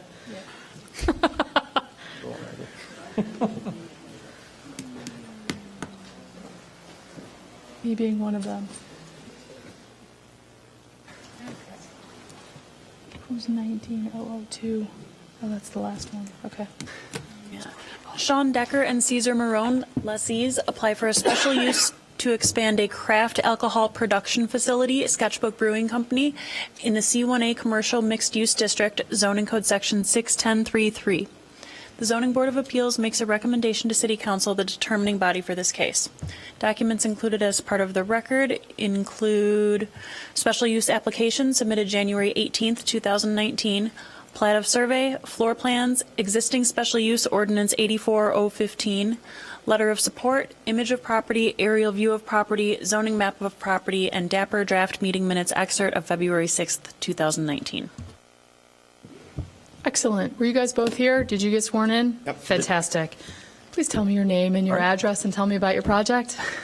My name is Cesar Marin. I live at 1630 Madison Street, and the business at 821 Chicago Avenue. Okay. I'm Sean Decker. I live at 1324 Ashland Avenue in Evanston, also 821 Chicago Avenue, Sketchbook Brewing Company. Great. Thank you so much. Tell us what you'd like to do. So currently, Sketchbook Brewing Company has been operating in this location now for 4 years with a brewery portion of our building that is facing the alley, which was initially for the first 2 years of operation where our business was centered and located. For that part of the business, we sold beer to go in sustainable growlers and howlers, beer that was made on the premises in a small brewery that's there. As of 2 years ago, we opened a tap room on 821 Chicago. It's very small. It basically seats about 20 people. The bar takes up half of the space, literally. And we had to discontinue music because the musicians took away too many chairs from the people who are actually trying to sit down and have one of our beers. So an opportunity has arisen for us. The dentist to our north, which is actually in the same building proper, there's a non-load bearing wall between the two spaces, is moving to a new location in Evanston. So our proposal is to expand our tap room and basically add seating. There won't be any other expansion other than additional seating in that space. The two spaces would be connected by opening up two passageways through between. The floor plans were part of our submittal, a kind of a basic plan where you can see what the existing part of the tap room would be in the additional part. There would be no changes whatsoever to the brewery operation in the back. Essentially, we do an additional amount of brewing because we're also a brewery that distributes packaged beer, and that takes place at a different location. Everything we send out to, or a large part of what we send out to those distributors, essentially we will be expanding that so that the existing operation can handle the new tap room without really any changes. Quite frankly, if there are any changes, it'll be less alley traffic and less distributors coming and picking up beer, etc. Will be the only change you would notice. I believe that's pretty much it. I was just gonna add that as you notice from the application, we've been operating as a special use, and this is basically asking for an expansion of that special use to the adjacent location. So the address would be 821-823 for the same use. You guys aren't intending on adding any more food to this? No, we would continue basically the same everything we have the same. We're simply adding more seats, and that's it. I would also mention that we've been really strong supporters of our neighborhood. We have a community membership program that when we first started had 150 members. It now has 450 members. The lion's share of those members live in our community, and so we're very much involved in supporting our community, attracting people to our community, of course, but also kind of serving as a gathering place for our community, and that's something we really hope to expand on. There was something in the text about how there was going to be some viewing through a wall between where the new seating space was and where the previous brewing spot was, and I was having trouble understanding that. Did I misread? Yeah, not between the brewing spot and, but between the bar, which you can see on the plan is okay. in blue. That's the existing bar. Okay. You can see there's two openings that would open up, Okay. and so that basically from the bar you can see the seating and vice versa. Okay, all right, because I thought, how on earth are you going to do that? There's some robotics place in between. If you're familiar with Backlot, I was there the other day. Very similar situation where they just opened the wall to Right. the next stop, next door over, and Right. added seating. Everything remained the same. And can you describe the changes that are being proposed to the exterior of the buildings? Yes, largely, basically just making the dentist, the door that exists right now, it's a dentist, ADA compliant. There's a small ledge right there now, just like we did in ours. We're also proposing to open the doors outwards, so bringing them in and open them outwards without taking any space on the sidewalk, obviously doing that properly. So in other words, we would create a vestibule so that the door can open out into it. Yeah. And yeah, that's about it, actually. There's a potential to have operable windows, one window operable. It's not cemented in the plan yet because of cost, obviously. Yeah. Oh, and a new awning. Yeah, an awning that would be continuous across the, yeah, Oh, across all three Correct, yes. storefronts? across the Okay. old space and the new space, yeah. Okay. Are you thinking that it looks more like what is there now, the green continuation, or are you thinking it's more? It would be something similar. Okay. I would say, the Leffingwell building is a beautiful old building, and Yeah. and we certainly would want to do everything we can to preserve the building as is. Okay. All right, questions from anybody? All right. Have a seat. Okay, thank you. Thanks very much for your presentation. Appreciate it. Anybody here to talk about, what's the address? 821 to 823 Chicago Avenue. Anybody? Anybody? Going once, going twice, going gone. All right. So nobody here is to ask any questions. So you guys could sum up if you wanted, or you can let your testimony stand as is. Do you have a preference? We're good. Fantastic. And with that, we will close the record. I think that might be the fastest ever. Okay, comments from people on the board? It's a slam dunk. I think it's good. I like it. I've been there. They need space. I think it's pretty straightforward. I think this is the type of activity that we want to encourage in our commercial corridors. All right, fantastic. I agree as well. Congratulations on your success. I'm glad we took a risk on you guys, giving you that special use. Thanks for making it pay off. Appreciate it. There are 9 standards for special uses. One, it is one of the special uses specifically listed in the zoning ordinance. It is, so that standard has been met. Number 2, it's in keeping with the purposes and policies of the adopted comprehensive general plan and the zoning ordinance as amended from time to time. So adaptive reuse is certainly, as we just discussed, one of the policies of the adopted comprehensive general plan, and taking over space in an adjacent building certainly does that. One of the other goals is obviously to promote growth and redevelopment to strengthen our economic base, and nothing strengthens our economic base more than your growth and getting more people in. So that standard has certainly been met. Number 3, it will not cause a negative cumulative effect when its effect is considered in conjunction with the cumulative effect of various special uses of all types on the immediate neighborhood and the effect of the proposed type of special use upon the city as a whole.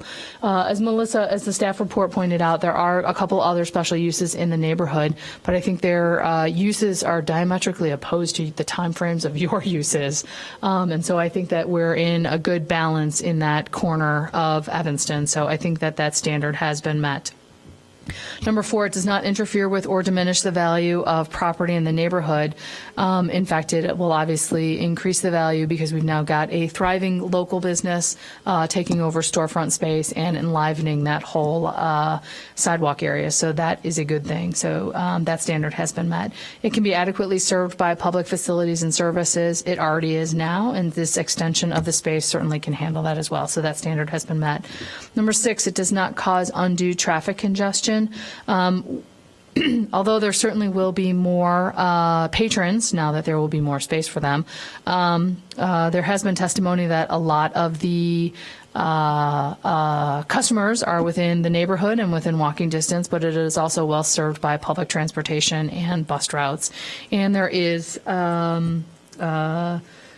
city parking nearby. There's got to be somewhere. Huh. Okay, there's street parking nearby. So I do believe that that standard has been met. Number 7, it preserves significant historical and architectural resources. This is one of the nicer old buildings in Evanston, and it is nice to see that it's going to be maintained and spiffed up a bit. So I think that standard has been met. Number 8, it preserves significant natural and environmental features, which is not applicable, and it will comply with all other applicable regulations of the district, and it certainly will. I think we can boilerplate the old conditions and just say that this is we recommend approval based on all the former conditions about everything. Because that's been working well. One of the conditions that, staff or DAPR did say that the same conditions that applied to the original special use would apply to this special use. Yep. And among those was that employees cannot park on the street during hours of operation. Is there parking in that building? Mm-mm. No parking? Nope. Okay. There were a few spots last time. I thought I remembered like a few, right? I don't see any 2. on the overhead. He's saying 2. Okay. Yeah. Well, they've complied with that to date, so Right. I will assume that they will comply with it going forward. So Yep.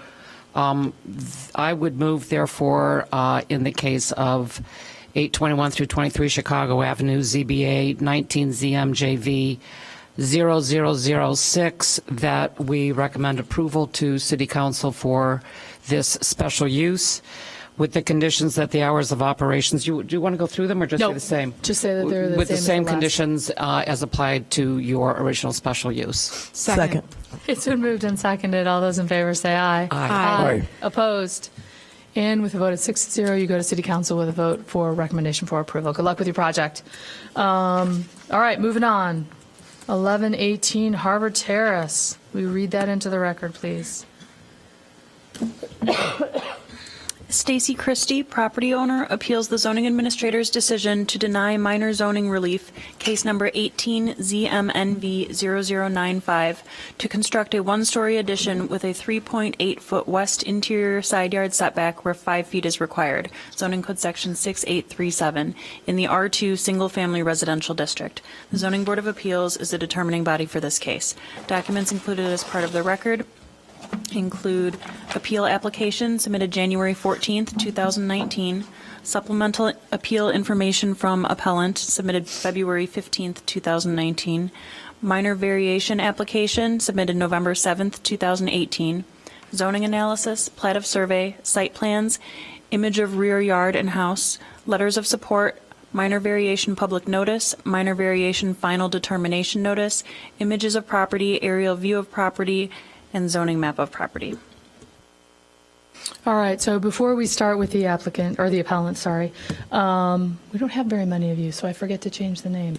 So we're just remembering, right, we're taking the data that the zoning administrator had at that point in time, and we're evaluating if the decision was made based on these standards applicable. Tell us, please.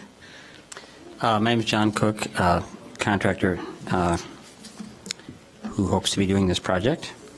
I can give you some pictures, but I should probably pass out right now. Yes, please. I apologize. I think I have only 6 copies. Okay, well, thank you. We're going to label those as applicant A, or appellant A. Thank you. And I presume you have the supplemental information. You read it off kind of quickly, but these A and B. We do not have A and B. Do we have A and B? Sorry, hang on. It's not the original prints, but it's basically the as proposed addition. Yes, we have A and B. Okay, so you have those. All right. Point of clarification, I'm speaking to 4 standards, not the full major. Yes, we're doing minor standards. Okay. All right. So I have the supplemental arguments that I have prepared,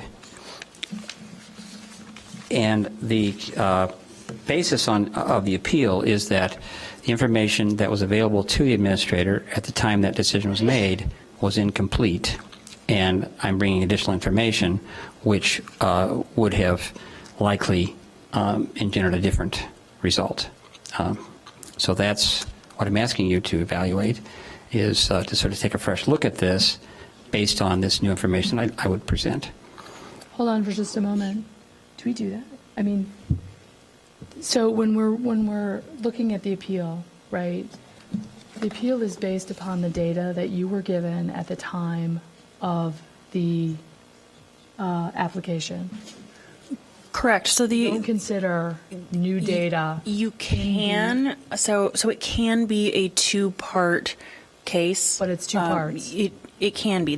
First, you need to determine whether the zoning administrator's determination was erroneous or not. Yep. And then, regardless of that result, you do have the authority to grant a variation based on additional information that's been provided. Okay. Okay. I feel like we've done that in the past in that way. Yes. And then it's a two-part. Yes, but I'm loath to have him go into new information first, because what we need to do is determine if the zoning administrator applied the rules correctly. Why is that even relevant? If their proposal has changed, it seems it's irrelevant and a waste of time to determine the first part of that without just considering the applicant or the proposal as it appears before us revised. Because they can't do it as a revision. In order to do it as another application, it would have to be substantially different. Is that correct? Does that apply for minor variances? It would seem to me that there's one of two courses, that either the applicant goes back to the zoning administrator with the new information and seeks to get the zoning administrator to alter his opinion, That's not a choice. okay, so that's not a choice. So, or we have the ability to assess the new information and say, well, the zoning administrator, we did do that in another case. We have, well, the yes, zoning administrator did not err in his or her opinion. Nonetheless, with the added information, we choose to grant the minor variance. Yes. Okay. Is that not correct, Melissa? It's absolutely correct that that's what we have done. In my viewing of the data that's been given and the drawings that have been provided, I don't think that the application is substantially different enough to warrant any different outcome based on what the zoning administrator, how they applied the principles in the beginning. So I don't think that it is substantially different enough that we come on the side that there is a different outcome here. So I'm loath to open up that route here, because what we're talking about is re-litigating, for all intents and purposes, the exact same proposal that they proposed to the zoning administrator who denied it. I disagree with that. I mean, simply in that I think that there was input lacking from both of the neighbors involved, and additionally, the applicant's intent for the long term of, that there were good reasons for their having chosen to design the space in this way, but that the zoning administrator didn't have all of those reasons and didn't have input from the neighbors and the people immediately affected in order to say, while this might not be the minimum necessary, it is the best outcome for all of the neighbors involved. And furthermore, it follows the same property line, which we've often allowed minor variances that follow the same property lines. Given that, I would rather go the route then that we affirm or deny and let them make another application to the zoning administrator and continue to let the zoning administrator handle it. We affirm or deny what? We affirm or deny the original application, right? They're coming here to us with an appeal based on the zoning administrator's decision. We either affirm that decision or we deny that decision. We either say the zoning administrator was an error or the zoning administrator made the correct decision. And based on that, they can either apply for a new minor variance or not with their new data. Well, presumably, staff was of the opinion that it should come before the zoning board with a revised proposal. Is that not true, Melissa? No. Because the way Muffy presents it makes sense to me, it makes sense to me. Once the zoning administrator denies a minor variance, the only solution is to come to the zoning board of appeals, and we either affirm the decision made by the zoning administrator, or we deny it, or we say they made a mistake and they were wrong. Or in we their say that they decision. didn't have all of the information, and with the new information, we find that the zoning administrator may have erred in, not that, Right. with the information they had then. Basically, I don't want to, when we've done this in the past, the zoning administrator didn't do anything wrong. However, there are mitigating circumstances and additional information that we find should lead to a positive outcome on this appeal. That's why they're But coming to us what with the you're appeal. doing is taking those mitigating facts that you believe are mitigating and taking them out of the realm of the zoning administrator to take into effect. And because I think that the zoning administrator should be given the opportunity to review those facts that are different and still make a determination based on that, rather than immediately coming to us and saying, we will hear that minor variance, which we don't normally do. I think in other instances where we've done it, there hasn't been a substantial change in facts. That's exactly what we did with the, didn't we do that with the Madison Street property with the side yard use? That was similar. So I'm. Wasn't though, because they didn't change the whatever.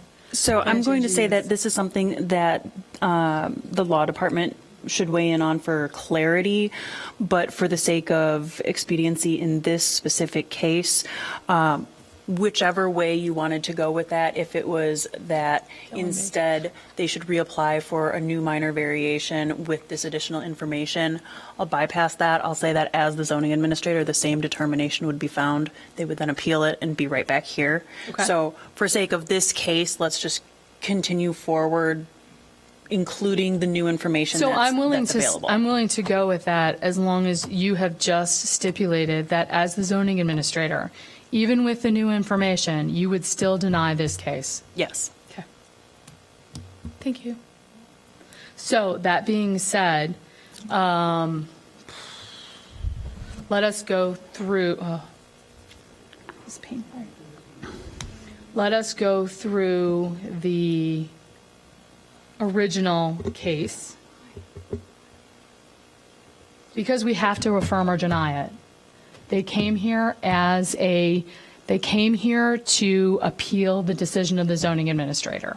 So we have to say, yes, the administrator was wrong, or no, the administrator was right. It is only after that determination has been made that we as a board can say, okay, we still think they were right, but since you're here, we're willing to hear your case. That's the only way that Melissa, happens. you are maintaining that given the additional information from the neighbors, specifically relating to the fact that there were consultations between the neighbors and that this was the preferred design on the part of the neighbors, and that it does follow the property line, which we have very frequently allowed minor variances because they follow the same property line. That is, so the original house is a legal non-conforming 3.78 or 3 feet and 3.78 feet from the side lot line, and they just want to continue that for this addition, another 12 feet along the same line. So we have often allowed that, particularly in a case where the neighbors involved find that to be a far preferable solution. And basically where I don't know if, based on what I saw of the design, it just makes more sense to me, just in terms of building practices, that you would want, the big south windows facing south, and you won't want to put a bed on the south wall of the room. It just, from my reading of the data that was presented in the packet, you're saying with a fair degree of certainty that nonetheless, if they presented their petition, that you can say that zoning would deny it again. Correct. The staff memo that's included in the packet is reflective of having that additional information at hand. And just to clarify, I believe in the original minor variation, there was a letter of support from the adjacent neighbor at that time, I believe. Okay. So, with that said, I would like to go through and either affirm or deny the zoning administrator's decision, and then we vote to whether we want to hear their additional information and make a ruling based on that. Is everybody on board with that? Yes. You just want to get out of here. I'm just a little troubled by that, because if the zoning administrator would make the same determination, then I would have to say I cannot concur with the zoning administrator's decision. So if you want to divide it into two separate events, We have to first address the appeal in front of us, which is the application that was made with the data that was given and the decision that was made by the zoning administrator with their determination. That is what is in front of us. Is there something I could say? Sure. Come on. Thank you. Well, granted, I'm no expert in all of this stuff, but I did read through the zoning ordinance, and it specifically states that an applicant at any time can provide additional information prior to a vote. So I believe that it is certainly within the stipulations of the zoning ordinance that is new information warrants new consideration. It does, except that the way that we historically have done this and the precedent that has been set is that we evaluate the information that the zoning administrator had at the time that they made the determination. And then at that point, if we decide that there is enough information that is new or we have interest or whatever, then we end up opening up essentially another, I don't want to say case, but we end up considering another motion on a different scope of work. I think that makes sense to proceed that way, so I think we should take a vote as to the original case and the zoning administrator's finding of that case, and then proceed to hear the additional information from the appellant this evening so that we can move forward. That's what I would like to do. So I think we vote on the original case, and then we hear the testimony for the additional information. Yes, that is what I'm proposing, because they're not giving us any additional information that the zoning administrator didn't have, right? Everything you had at the time the zoning administrator made the decision is in our packet. Not true. Not true. Interesting. Okay, hang on. No, when the original decision was made by the zoning administrator, there was information that was not provided that now is related to aging in place and accessibility of the space. Right, but again, if it was not provided, then we don't consider that as part of the appeal.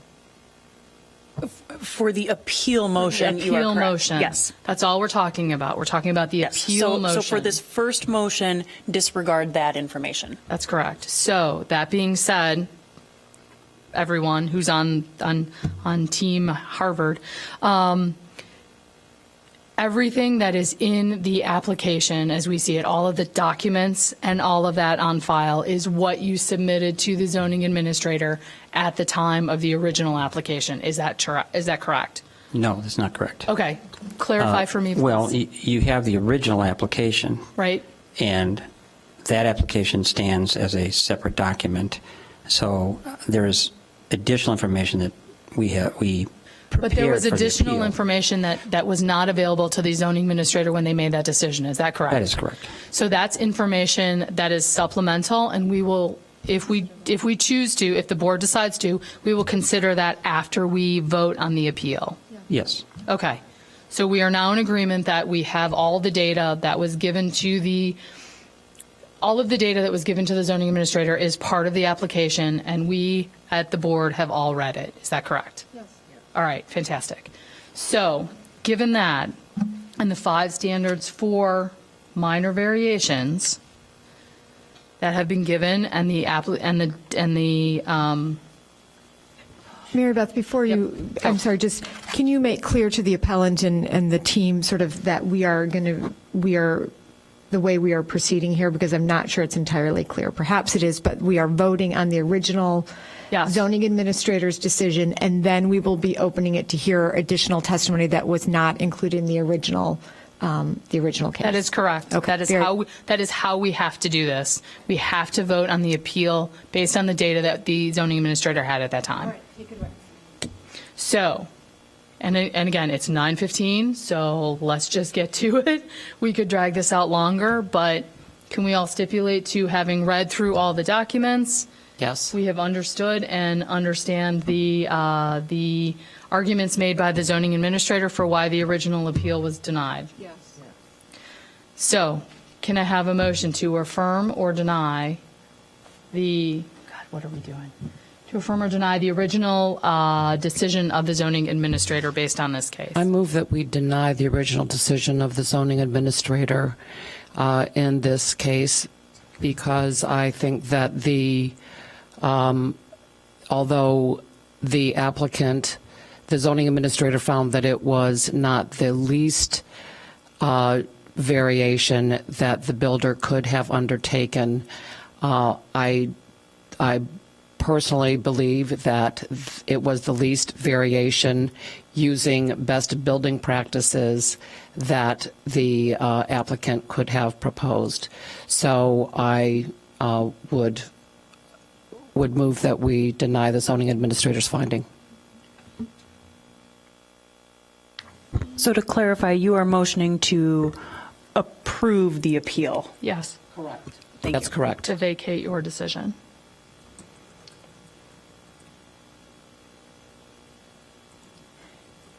You've got me a little stumped. I would move that we uphold the original zoning administrator's decision based on the information that the zoning administrator had at that time, and then move forward to hear the additional information that the appellant wants to offer related to the discussions that were held with neighbors, the long-term intended use of that property, that we hear those as an amended version, but we first uphold the zoning administrator's decision based on the information they had at that time. I agree with Lisa. You're seconding that motion. And so you're seconding that motion, and then we'll vote on that. Can we have a formal motion. motion, Lisa? Like the number and all that. Okay. Thank you. I move in the matter of 1118 Harvard Terrace, I item number 19ZMJV-0002, that we uphold the zoning administrator's decision to deny the minor zoning relief to construct a one-story addition and move forward to hear the additional information as provided here by the appellant. Second. It's been moved and seconded. All those in favor say aye. Aye. Aye. Opposed? Nay, I'm opposed. Okay. And with a vote of 5-1, that original denial is upheld.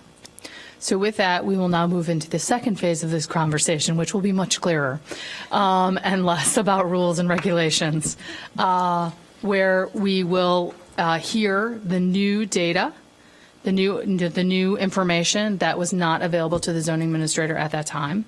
So tell us what you've changed. Well, and what's new. Tell us what's new, yes. please. First of all, there's 4 standards or 5 you're talking about? I believe that there are 5. I have 4 here, so you'll have to tell me what the 5th one is. I believe there are 5. Let me find them. Okay. Like I can read that. Practical difficulty is not so great. Okay, so here's what caught up with me. maybe we can just try to help you and help us get to the hopefully a decent outcome here. In that, I believe point A, that it's not self-created. The building was built not complying with the lot line requirement of 5 feet. And therefore, it does relate to the characteristics of the property. I can take these point by point if you want to discuss or ask questions about those. I'm assuming you haven't take issue with Go that. ahead and make your case, and we will interrupt as we feel necessary. Okay. Thank so I'm trying to go through the ones that I think should not be controversial. If you think it is. That's a good place to start. All right. So the first standard, I'm arguing, has been met, and that you're not going to take issue with that. If you do, I want to hear that, and we can talk further. Second, that it will not have a substantial adverse on adjoining properties. That's also true because the neighbor to the west does not have view of that. The house is far enough forward that you can't see that. And by agreement with the neighbor to the west, it won't exceed the rear projection of their home and will thus preserve the neighbor's line of sight, and as an improvement will not have a negative effect on adjacent property values. So I think that you would find that to be also true. Point 3, that it conforms to the comprehensive general plan purpose of zoning ordinance. I find it true because it does not add any undue congestion to its location, contributes to the well-being and enjoyment of the residents of the city of Evanston. It enhances goodwill between neighbors, thus contributing to the general welfare, and it provides for relief from setback requirements through the variance process. So the ordinance itself does make exception for this. It provides for a variance process. So this request is conforming to the general plan. Can I ask, so that's one of the sticking points, right? That the zoning administrator in their original decision thought that standard had not been met. Correct. What have you changed to meet that standard? Well, because I don't specifically. Or what data do you think was not considered by the administrator in making a determination on that standard? If you can help narrow it down to that for me, please. Well, I can attempt to, but not knowing what was in the mind of the administrator of what they found in the plan not to be compliant, it's a little difficult to answer that specific question. Okay, so the zoning administrator answered that question as part of the packet for this. Is that not correct? Reduction of open space. Correct. And the So give a quick synopsis of why you denied based on that. It was found that 2 of the standards were not met. The first one is that it is not keeping with the comprehensive general plan and the zoning ordinance. It was found to be that because there is a compliant alternative available, and variations are only to be granted when a set of standards are met. And if there is a compliant alternative, then by default, those standards are not met. So what you're saying is that point C, or the third point, actually depends on whether a hardship exists. If a hardship exists, then it can be shown that the hardship is the reason for granting a variance. Therefore, it does fit with the general comprehensive general plan. Not Is that whether what you're a saying? Comprehensive plan, the reason that zoning denied that standard was because the comprehensive plan envisions open yard space. That's what I remember reading in the packet. So that was the reason for it. Correct. So that goes with looking at the larger intent of the zoning ordinance in general, and the reason for setbacks is to keep some open space, a buffer between neighboring properties, even when neighbors really like each other, but for keeping that open space. So if there is a compliant alternative available that still preserves that open space and therefore upholds that setback requirement, then that needs to be followed when it is possible. Otherwise, it is not following the comprehensive general plan. Except in this case, the alternative that the zoning administrator proposes is to have the 5-yard setback compliant, but to take up just as much yard space by extending the addition further into the yard. So there is no additional yard space, and therefore, that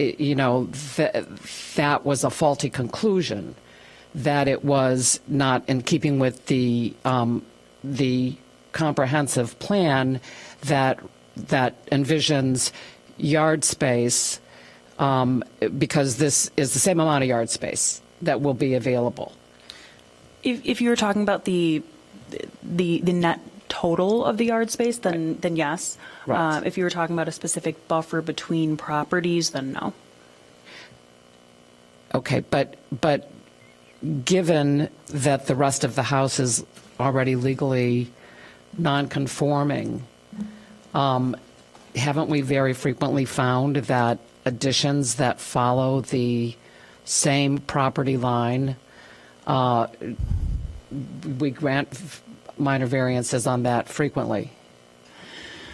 When there are compliant alternatives available, then they are not granted, which then leads me to the other standard that was acknowledged by the zoning administrator, that there is a compliant alternative that achieves the same size and usability of the addition based on the information that was available at that time.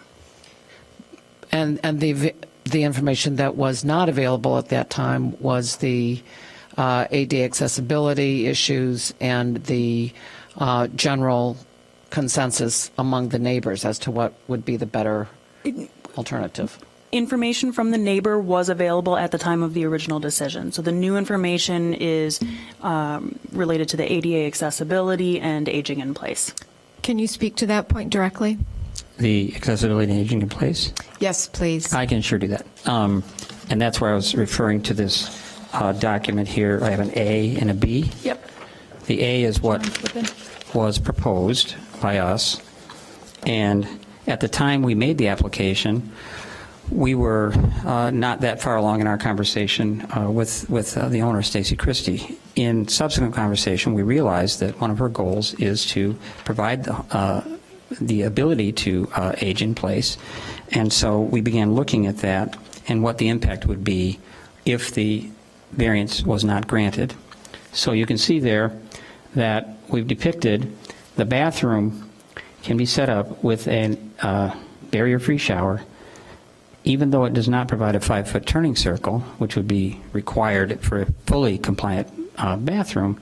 It does afford for a ADA compliant turning T. So a wheelchair in a barrier-free shower could go in that room. A person could have a shower and would be able to maneuver and turn around because of there not being a barrier into the shower. So that was a piece that we were able to keep into the plan without altering the plan we had. If you look at the way that the room is configured, the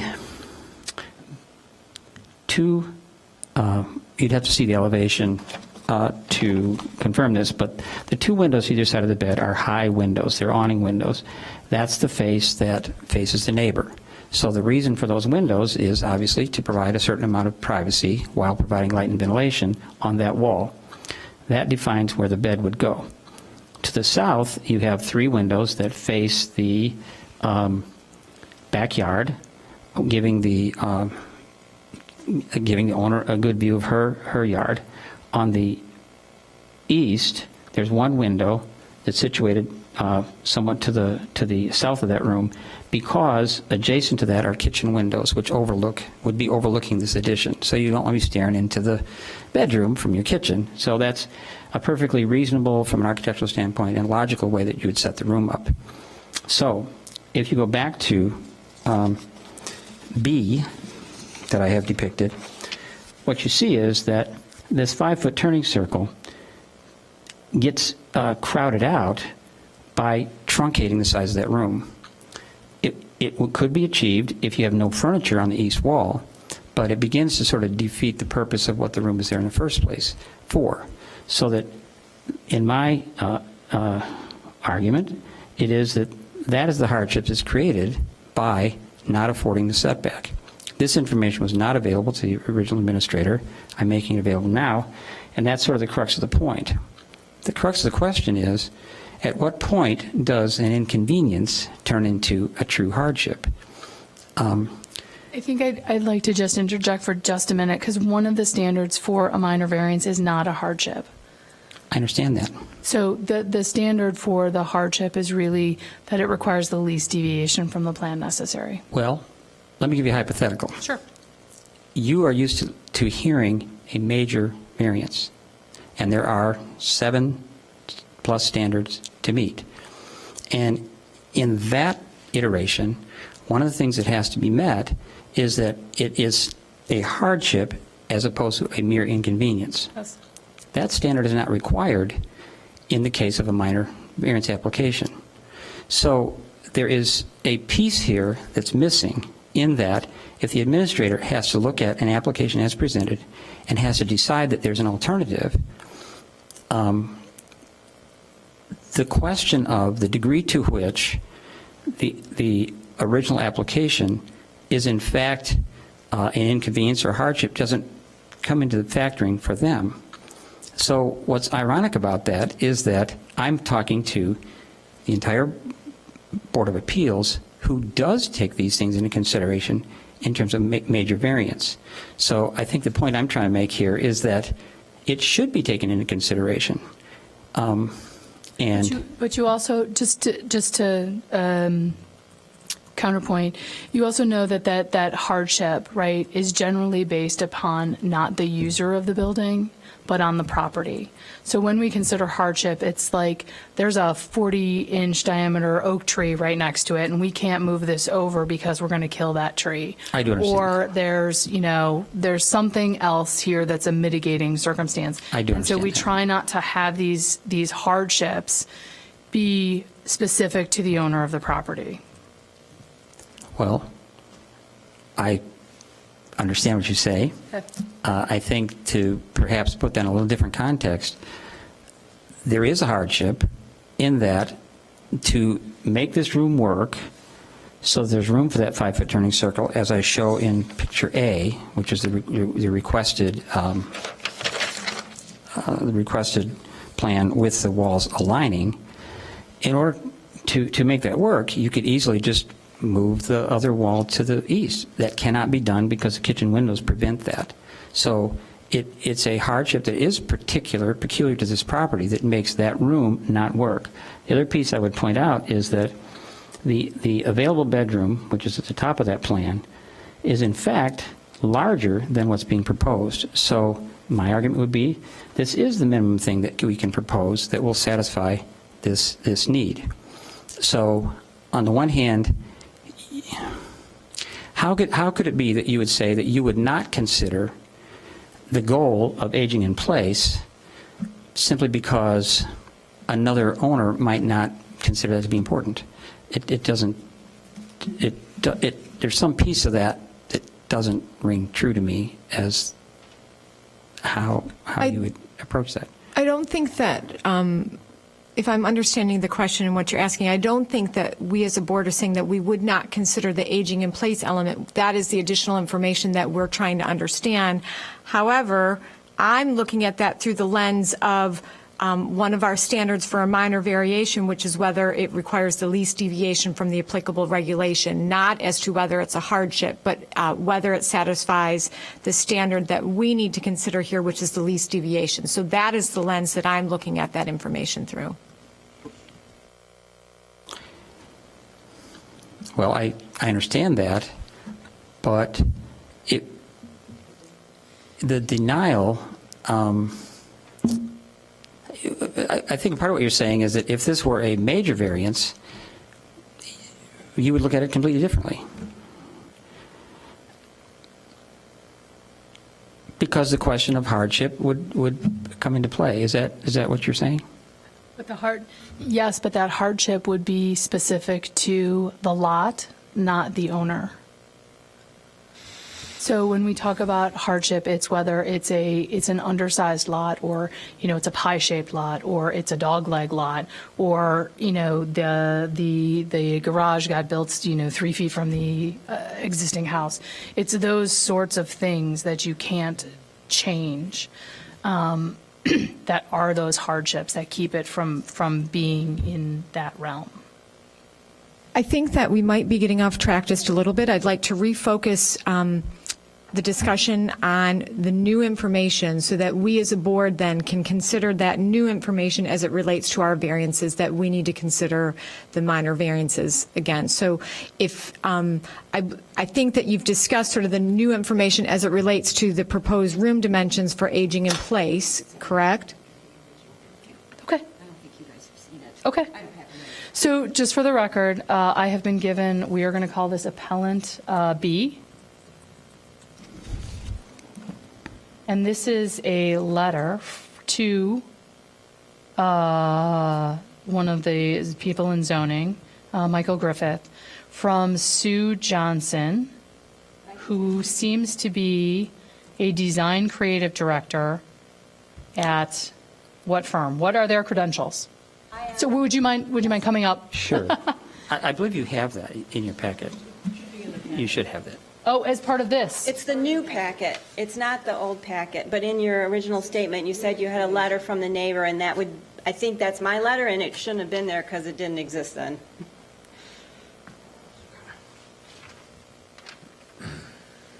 Hang on, we're getting there.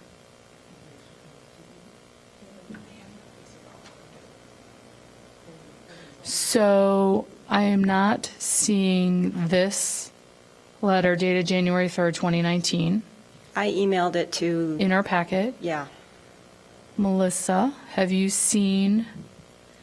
So we have a bunch of letters in here from neighbors. Okay. So we assumed you were one of them. Right. I am the most closest to the We line. have one from you dated January 3rd, 2019 at 9:17 a.m. That's it. There is an email that looks nothing like this. Okay, well, that's the letter that I emailed in a PDF format to that guy. You want to flip to the page? Can you find it?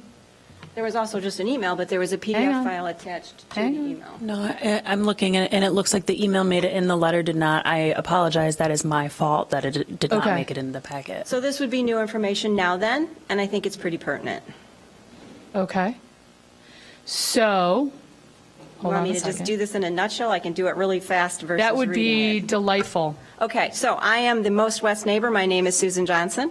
I live like on the other side of the fence, and I will be looking at Stacy's addition. She has been very conscientious about consulting her plans, blah, blah, blah, all of that stuff. And we talked at length about this indenting or not indenting her house to meet the ordinance, and it's going to look horrible to indent this weird little thing on the side there. I will literally be looking out of that, at that wall.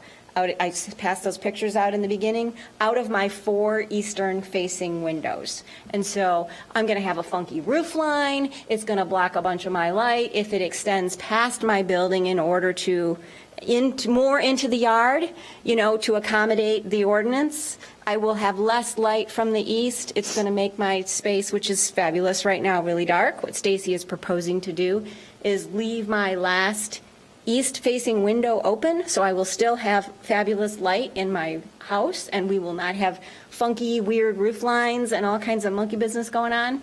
and some little weird indent with a whole lot of space that not a lot of gardening is going to be going on in. Much better to have a nice smooth wall, make the house look like it was always built like that, and keep it clean. And have the house end at the same spot that your house ends. Well, no, she's actually, the permit, they asked for more space, but what she's actually planning on doing is ending her house well before my house ends. So my last east-facing window, which you can see in those pictures I handed out, will still receive eastern light in the morning and all day. And that the beautiful light in my room will Right. not be destroyed. Whereas if she went 14 feet out into the yard, not only am I going to lose all my light, my southeast view out that corner is going to be red brick forever. So I really would like for you guys to say yes to this variance, because I don't care about those 18 inches at all, and it's going to make the building look so much better, and I'm going to be looking at it every single day. More cohesive. Yeah, and it will also not look like it's stuck on there. You know, I mean, we have little houses, and you start putting pieces on there, and you just stick them on there, and they don't look like they belong. And if it was, if you were setting it in, if the yard was way bigger, and you were setting it in, 5 feet, and you had room to put a window there, so it looked like that indent had a reason for being there, then it would make perfect sense. But, I mean, I am a designer and a creative director. I'm not an architect. I'm a graphic designer. But boy, that's going to look weird. So I would really love for you guys to say, yes, let's have a nice wall that looks like it always was supposed to be there. She's done a wonderful job of making the windows match. She's planning on matching the brick. So it's going to look like it should. That's my 2 cents. Thank you.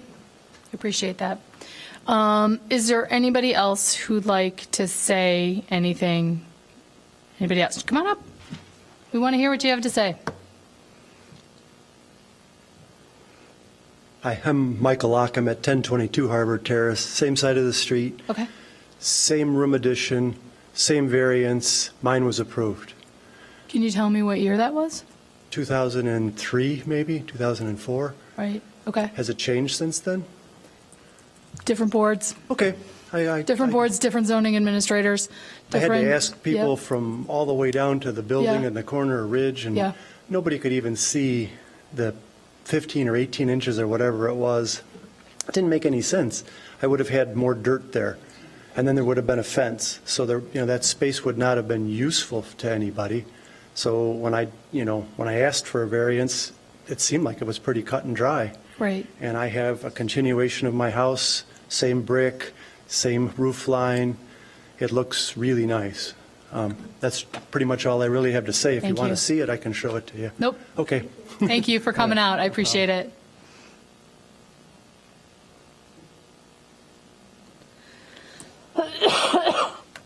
Lawrence McCarthy, 1104 Harvard Terrace, just about 4 houses away. I think this is a beautiful idea because it blends, as Ms. Johnson mentioned, and you won't be seeing it from the street. And so it's not an encumbrance, as opposed to the house next to me on the east. It was a bungalow like mine, How big is it now? 2-story.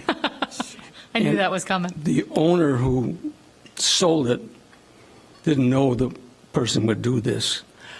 He was cursed out in the supermarket and places of one lady in the neighborhood who wants no change. Now, these are 95-year-old buildings, but when you can put an addition like this on it and it looks like it's part of the original, and the one next to me doesn't look part of the original. Thank you. All right. We appreciate your comments. Is there anybody else?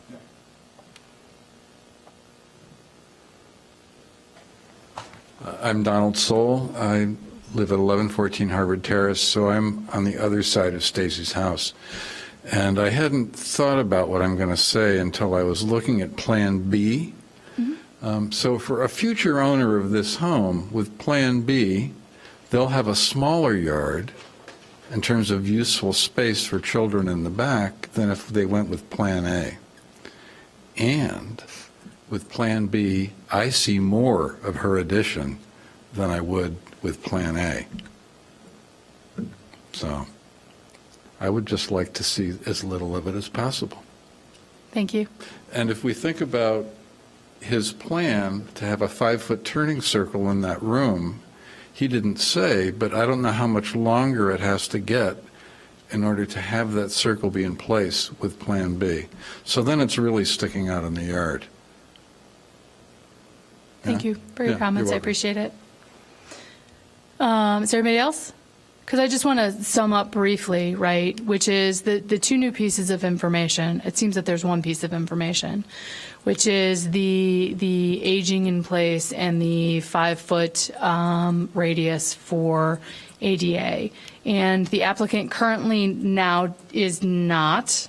Did I miss something? Yes, you did. Oh, come on up. You got to come up, though.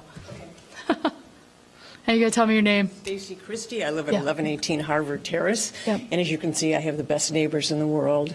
And that's one of the reasons why I'd like to stay in the home I've been in for 42 years and being able to age in place. The other piece that you missed is the letter that Sue was kind enough to write. Right. The first denial came December 18th. Okay. Sue's letter is dated January 3rd. So that is a new Okay. piece of information. Thank you. And that is something you missed. Thank you for that Thank you very clarification. much. I appreciate that. So it's those two pieces of information. One is that the neighbor prefers the option A, and that the She prefers the option A in order to age in place. no, the neighbor prefers option A. Correct. As a design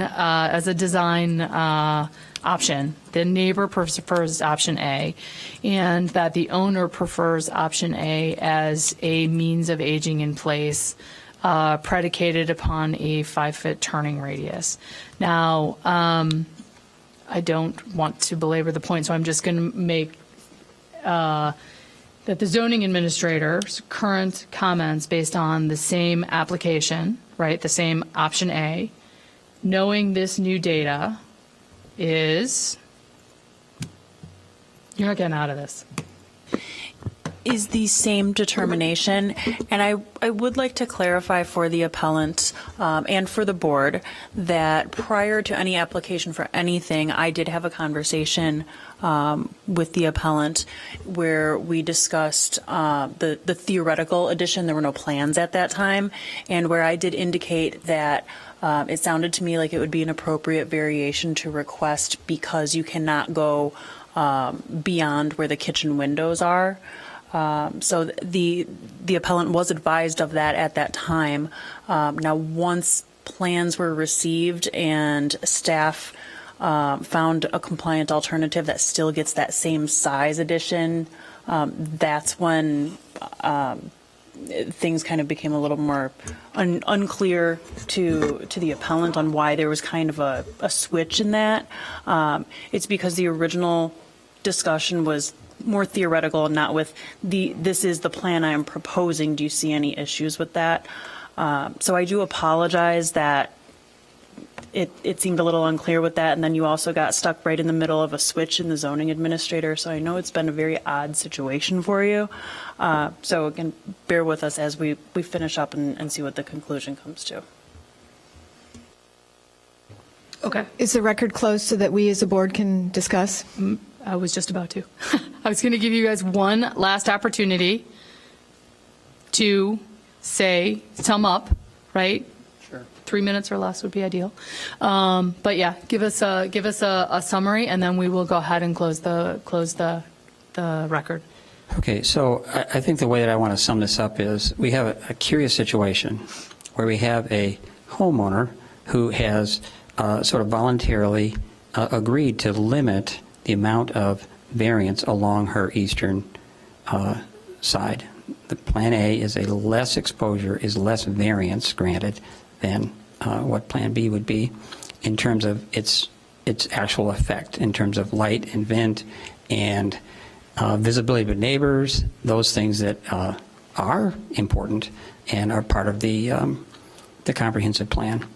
So by denying this, you have both neighbors whose aspirations for promoting the general welfare and amicability between neighbors gets denied, and by denying it, you also set up a situation where this person cannot comfortably age in place because of that particular restriction that's being granted. I do understand the room could be flipped, the windows could be moved around. I just ask, is that what you would do in your house? Is that how you would set it up? You would move these windows around and have the person with maybe the 3 windows facing the east and their neighbor. If there's a logical reason why the room should be configured the way it is, then it follows that this is where the bed would go, and it follows that you would want to leave enough room to allow for aging in place. This is an important consideration, and I believe it's worthy of thinking among yourselves of how you actually would do the right thing. Sometimes it just comes that if you take a certain interpretation of the sort of the twisting or the certain ways of looking at the ordinance, you can come up with a conclusion that says, no, that was the right finding. And I think that we do have that. I think there is precedent to say that the zoning administrator would look at this and would conclude based on the literal fact that that's fine. But I think there is room to look at it from a lens that says, we got to figure out how to do the right thing here. And that's what I'm asking you to figure out how to do, because that is clearly in the best interest of this applicant. It's clearly in the best interest of the next owner of this home. It's clearly in the best interest of the neighbor. What stands in the way of doing the right thing? That is what I'd like you to wrestle with and figure out a way to do that. Thank you. Thanks so much. I appreciate it. Yeah. And with that, we will close the record. Comments from the board? Feel free to be brief. I will be. So I will start a little bit. I listened carefully. So I think that the option B that was shown here, it has really impracticability, I would call it, because this notch, this indent, and the roof lines, actually, I think your roof lines are almost impossible in option B. So zoning, yes, I understand the full meaning of leaving more space on the side, but it's true also, and it was mentioned here, that this makes the other open space on actually the better side of the yard smaller. So I'm leaning towards granting your variance. I simply, and as you mentioned, of a purely human and architectural standpoint, it will be better to be granted. My vote will be yes. Thank you. Next. I also agree with the project. With the Plan A, I sympathize with the owner. I know we're not supposed to take that into account, but I do. She's been there for 42 years. Where, to start from scratch so that she can age in place somewhere else, I think defeats the purpose of living in Evanston. Thank you. I agree with Carol and Myrna. Thank you. I believe there's additional information that the appellant has offered that the zoning administrator did not have at their disposal during the initial consideration and should be considered, and I would support the proposal. Thank you. You know my thoughts. Yes, but everybody else needs to know it.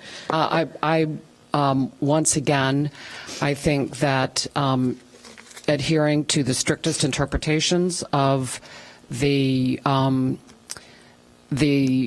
requirements yields a less sound home, a less desirable outcome for the homeowner, for the neighbors, and for this home going forward in the city of Evanston. Whether or not we have on other occasions found that it is the least applicable or the least deviation using best building practices that the homeowner can utilize. And I think that common sense interpretation has to say that, yes, this is in fact the least deviation that the homeowner can can do in order to achieve their ends. And so I would support this. Thank you. I'm going to be the only person who agrees with the zoning administrator. I unfortunately do not think that you've met the requirement for the least deviation necessary. I think that there is clearly an option that's available. I think that there are more options that are available. I think having that notch increases constructability, quite frankly. And so I don't agree that you have met that standard. So with that, we're going to go through the 5 standards for a minor variance. And A is the practical difficulty was not self-created. The property was platted, 80 years ago. My guess is that's a 40s house. 80 years ago. Oh, sorry. So 100 years old. So it's a 100-year-old house. And so that was long done, that was platted and built long before the current zoning code, so that standard has been met. Letter B, which is the request of variation, will not have a substantial adverse impact on the use, enjoyment, or property values of adjoining properties. We've had testimony from the neighbor that will not affect their enjoyment of their property in that current location. So I do believe that it's also a modest addition. And so in any location, it's not going to affect anybody's happiness and use of their own property. So I believe that standard has been met. C, the requested variation is in keeping with the comprehensive general plan and the zoning ordinance. I don't believe this standard has been met because letter E doesn't get met. And so once that standard has been met, then the standard for a variance has not been met. So in my opinion, that standard has not been met. I would disagree with that. I think that the comprehensive plan encourages homeowners to improve their homes, increase the tax base with home improvements. This is a good home improvement, and it allows for the stability of the neighborhood, and it allows for the owner to remain in place. So I believe that is part of the comprehensive plan, and that standard has been met. Thank you. Did you want to say something? I wanted to say that I disagree with it as well, because I feel like that the neighbors here have agreed that the open space is not as important to them, and I think that the comprehensive plan is an overall overview of what should happen, but in this individual case, I feel like this is what should happen. Thank you.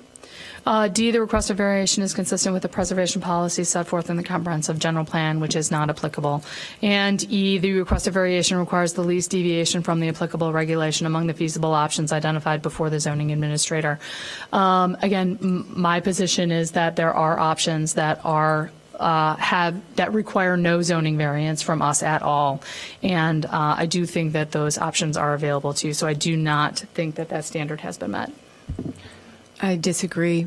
Based on the testimony and the documents received on the owner's intent in terms of the future use of that property, I do believe that that standard has been met.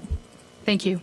I agree with Lisa, because I feel like that in this case, the standard has been met because these are the options that were presented in front of us, not other options that we don't know about. I'm not an architect, and I can only go by what was presented. Thank you. So with that, can I have a motion? Okay, in the matter of 1118 Harvard Terrace, 19ZMJV0002, I recommend that Nope, we are the determining body. So we move to approve or deny? Okay, we move to approve the proposal as presented. Can I make a lot of friendly amendments to that? Okay. Which is to approve the minor variation based upon the additional information provided at tonight's meeting. Second. It's been moved and seconded. All those in favor say aye. Aye. Aye. Opposed, nay, with a vote of 5-1. Your variance is approved. Good luck with your project. Have a good night. Thanks for sitting through everything. It's been a long one. Hey, motion. Motion to adjourn. Second. It's been moved and seconded. All those in favor say aye. Aye. Aye. Opposed? Thank you. See you all next month.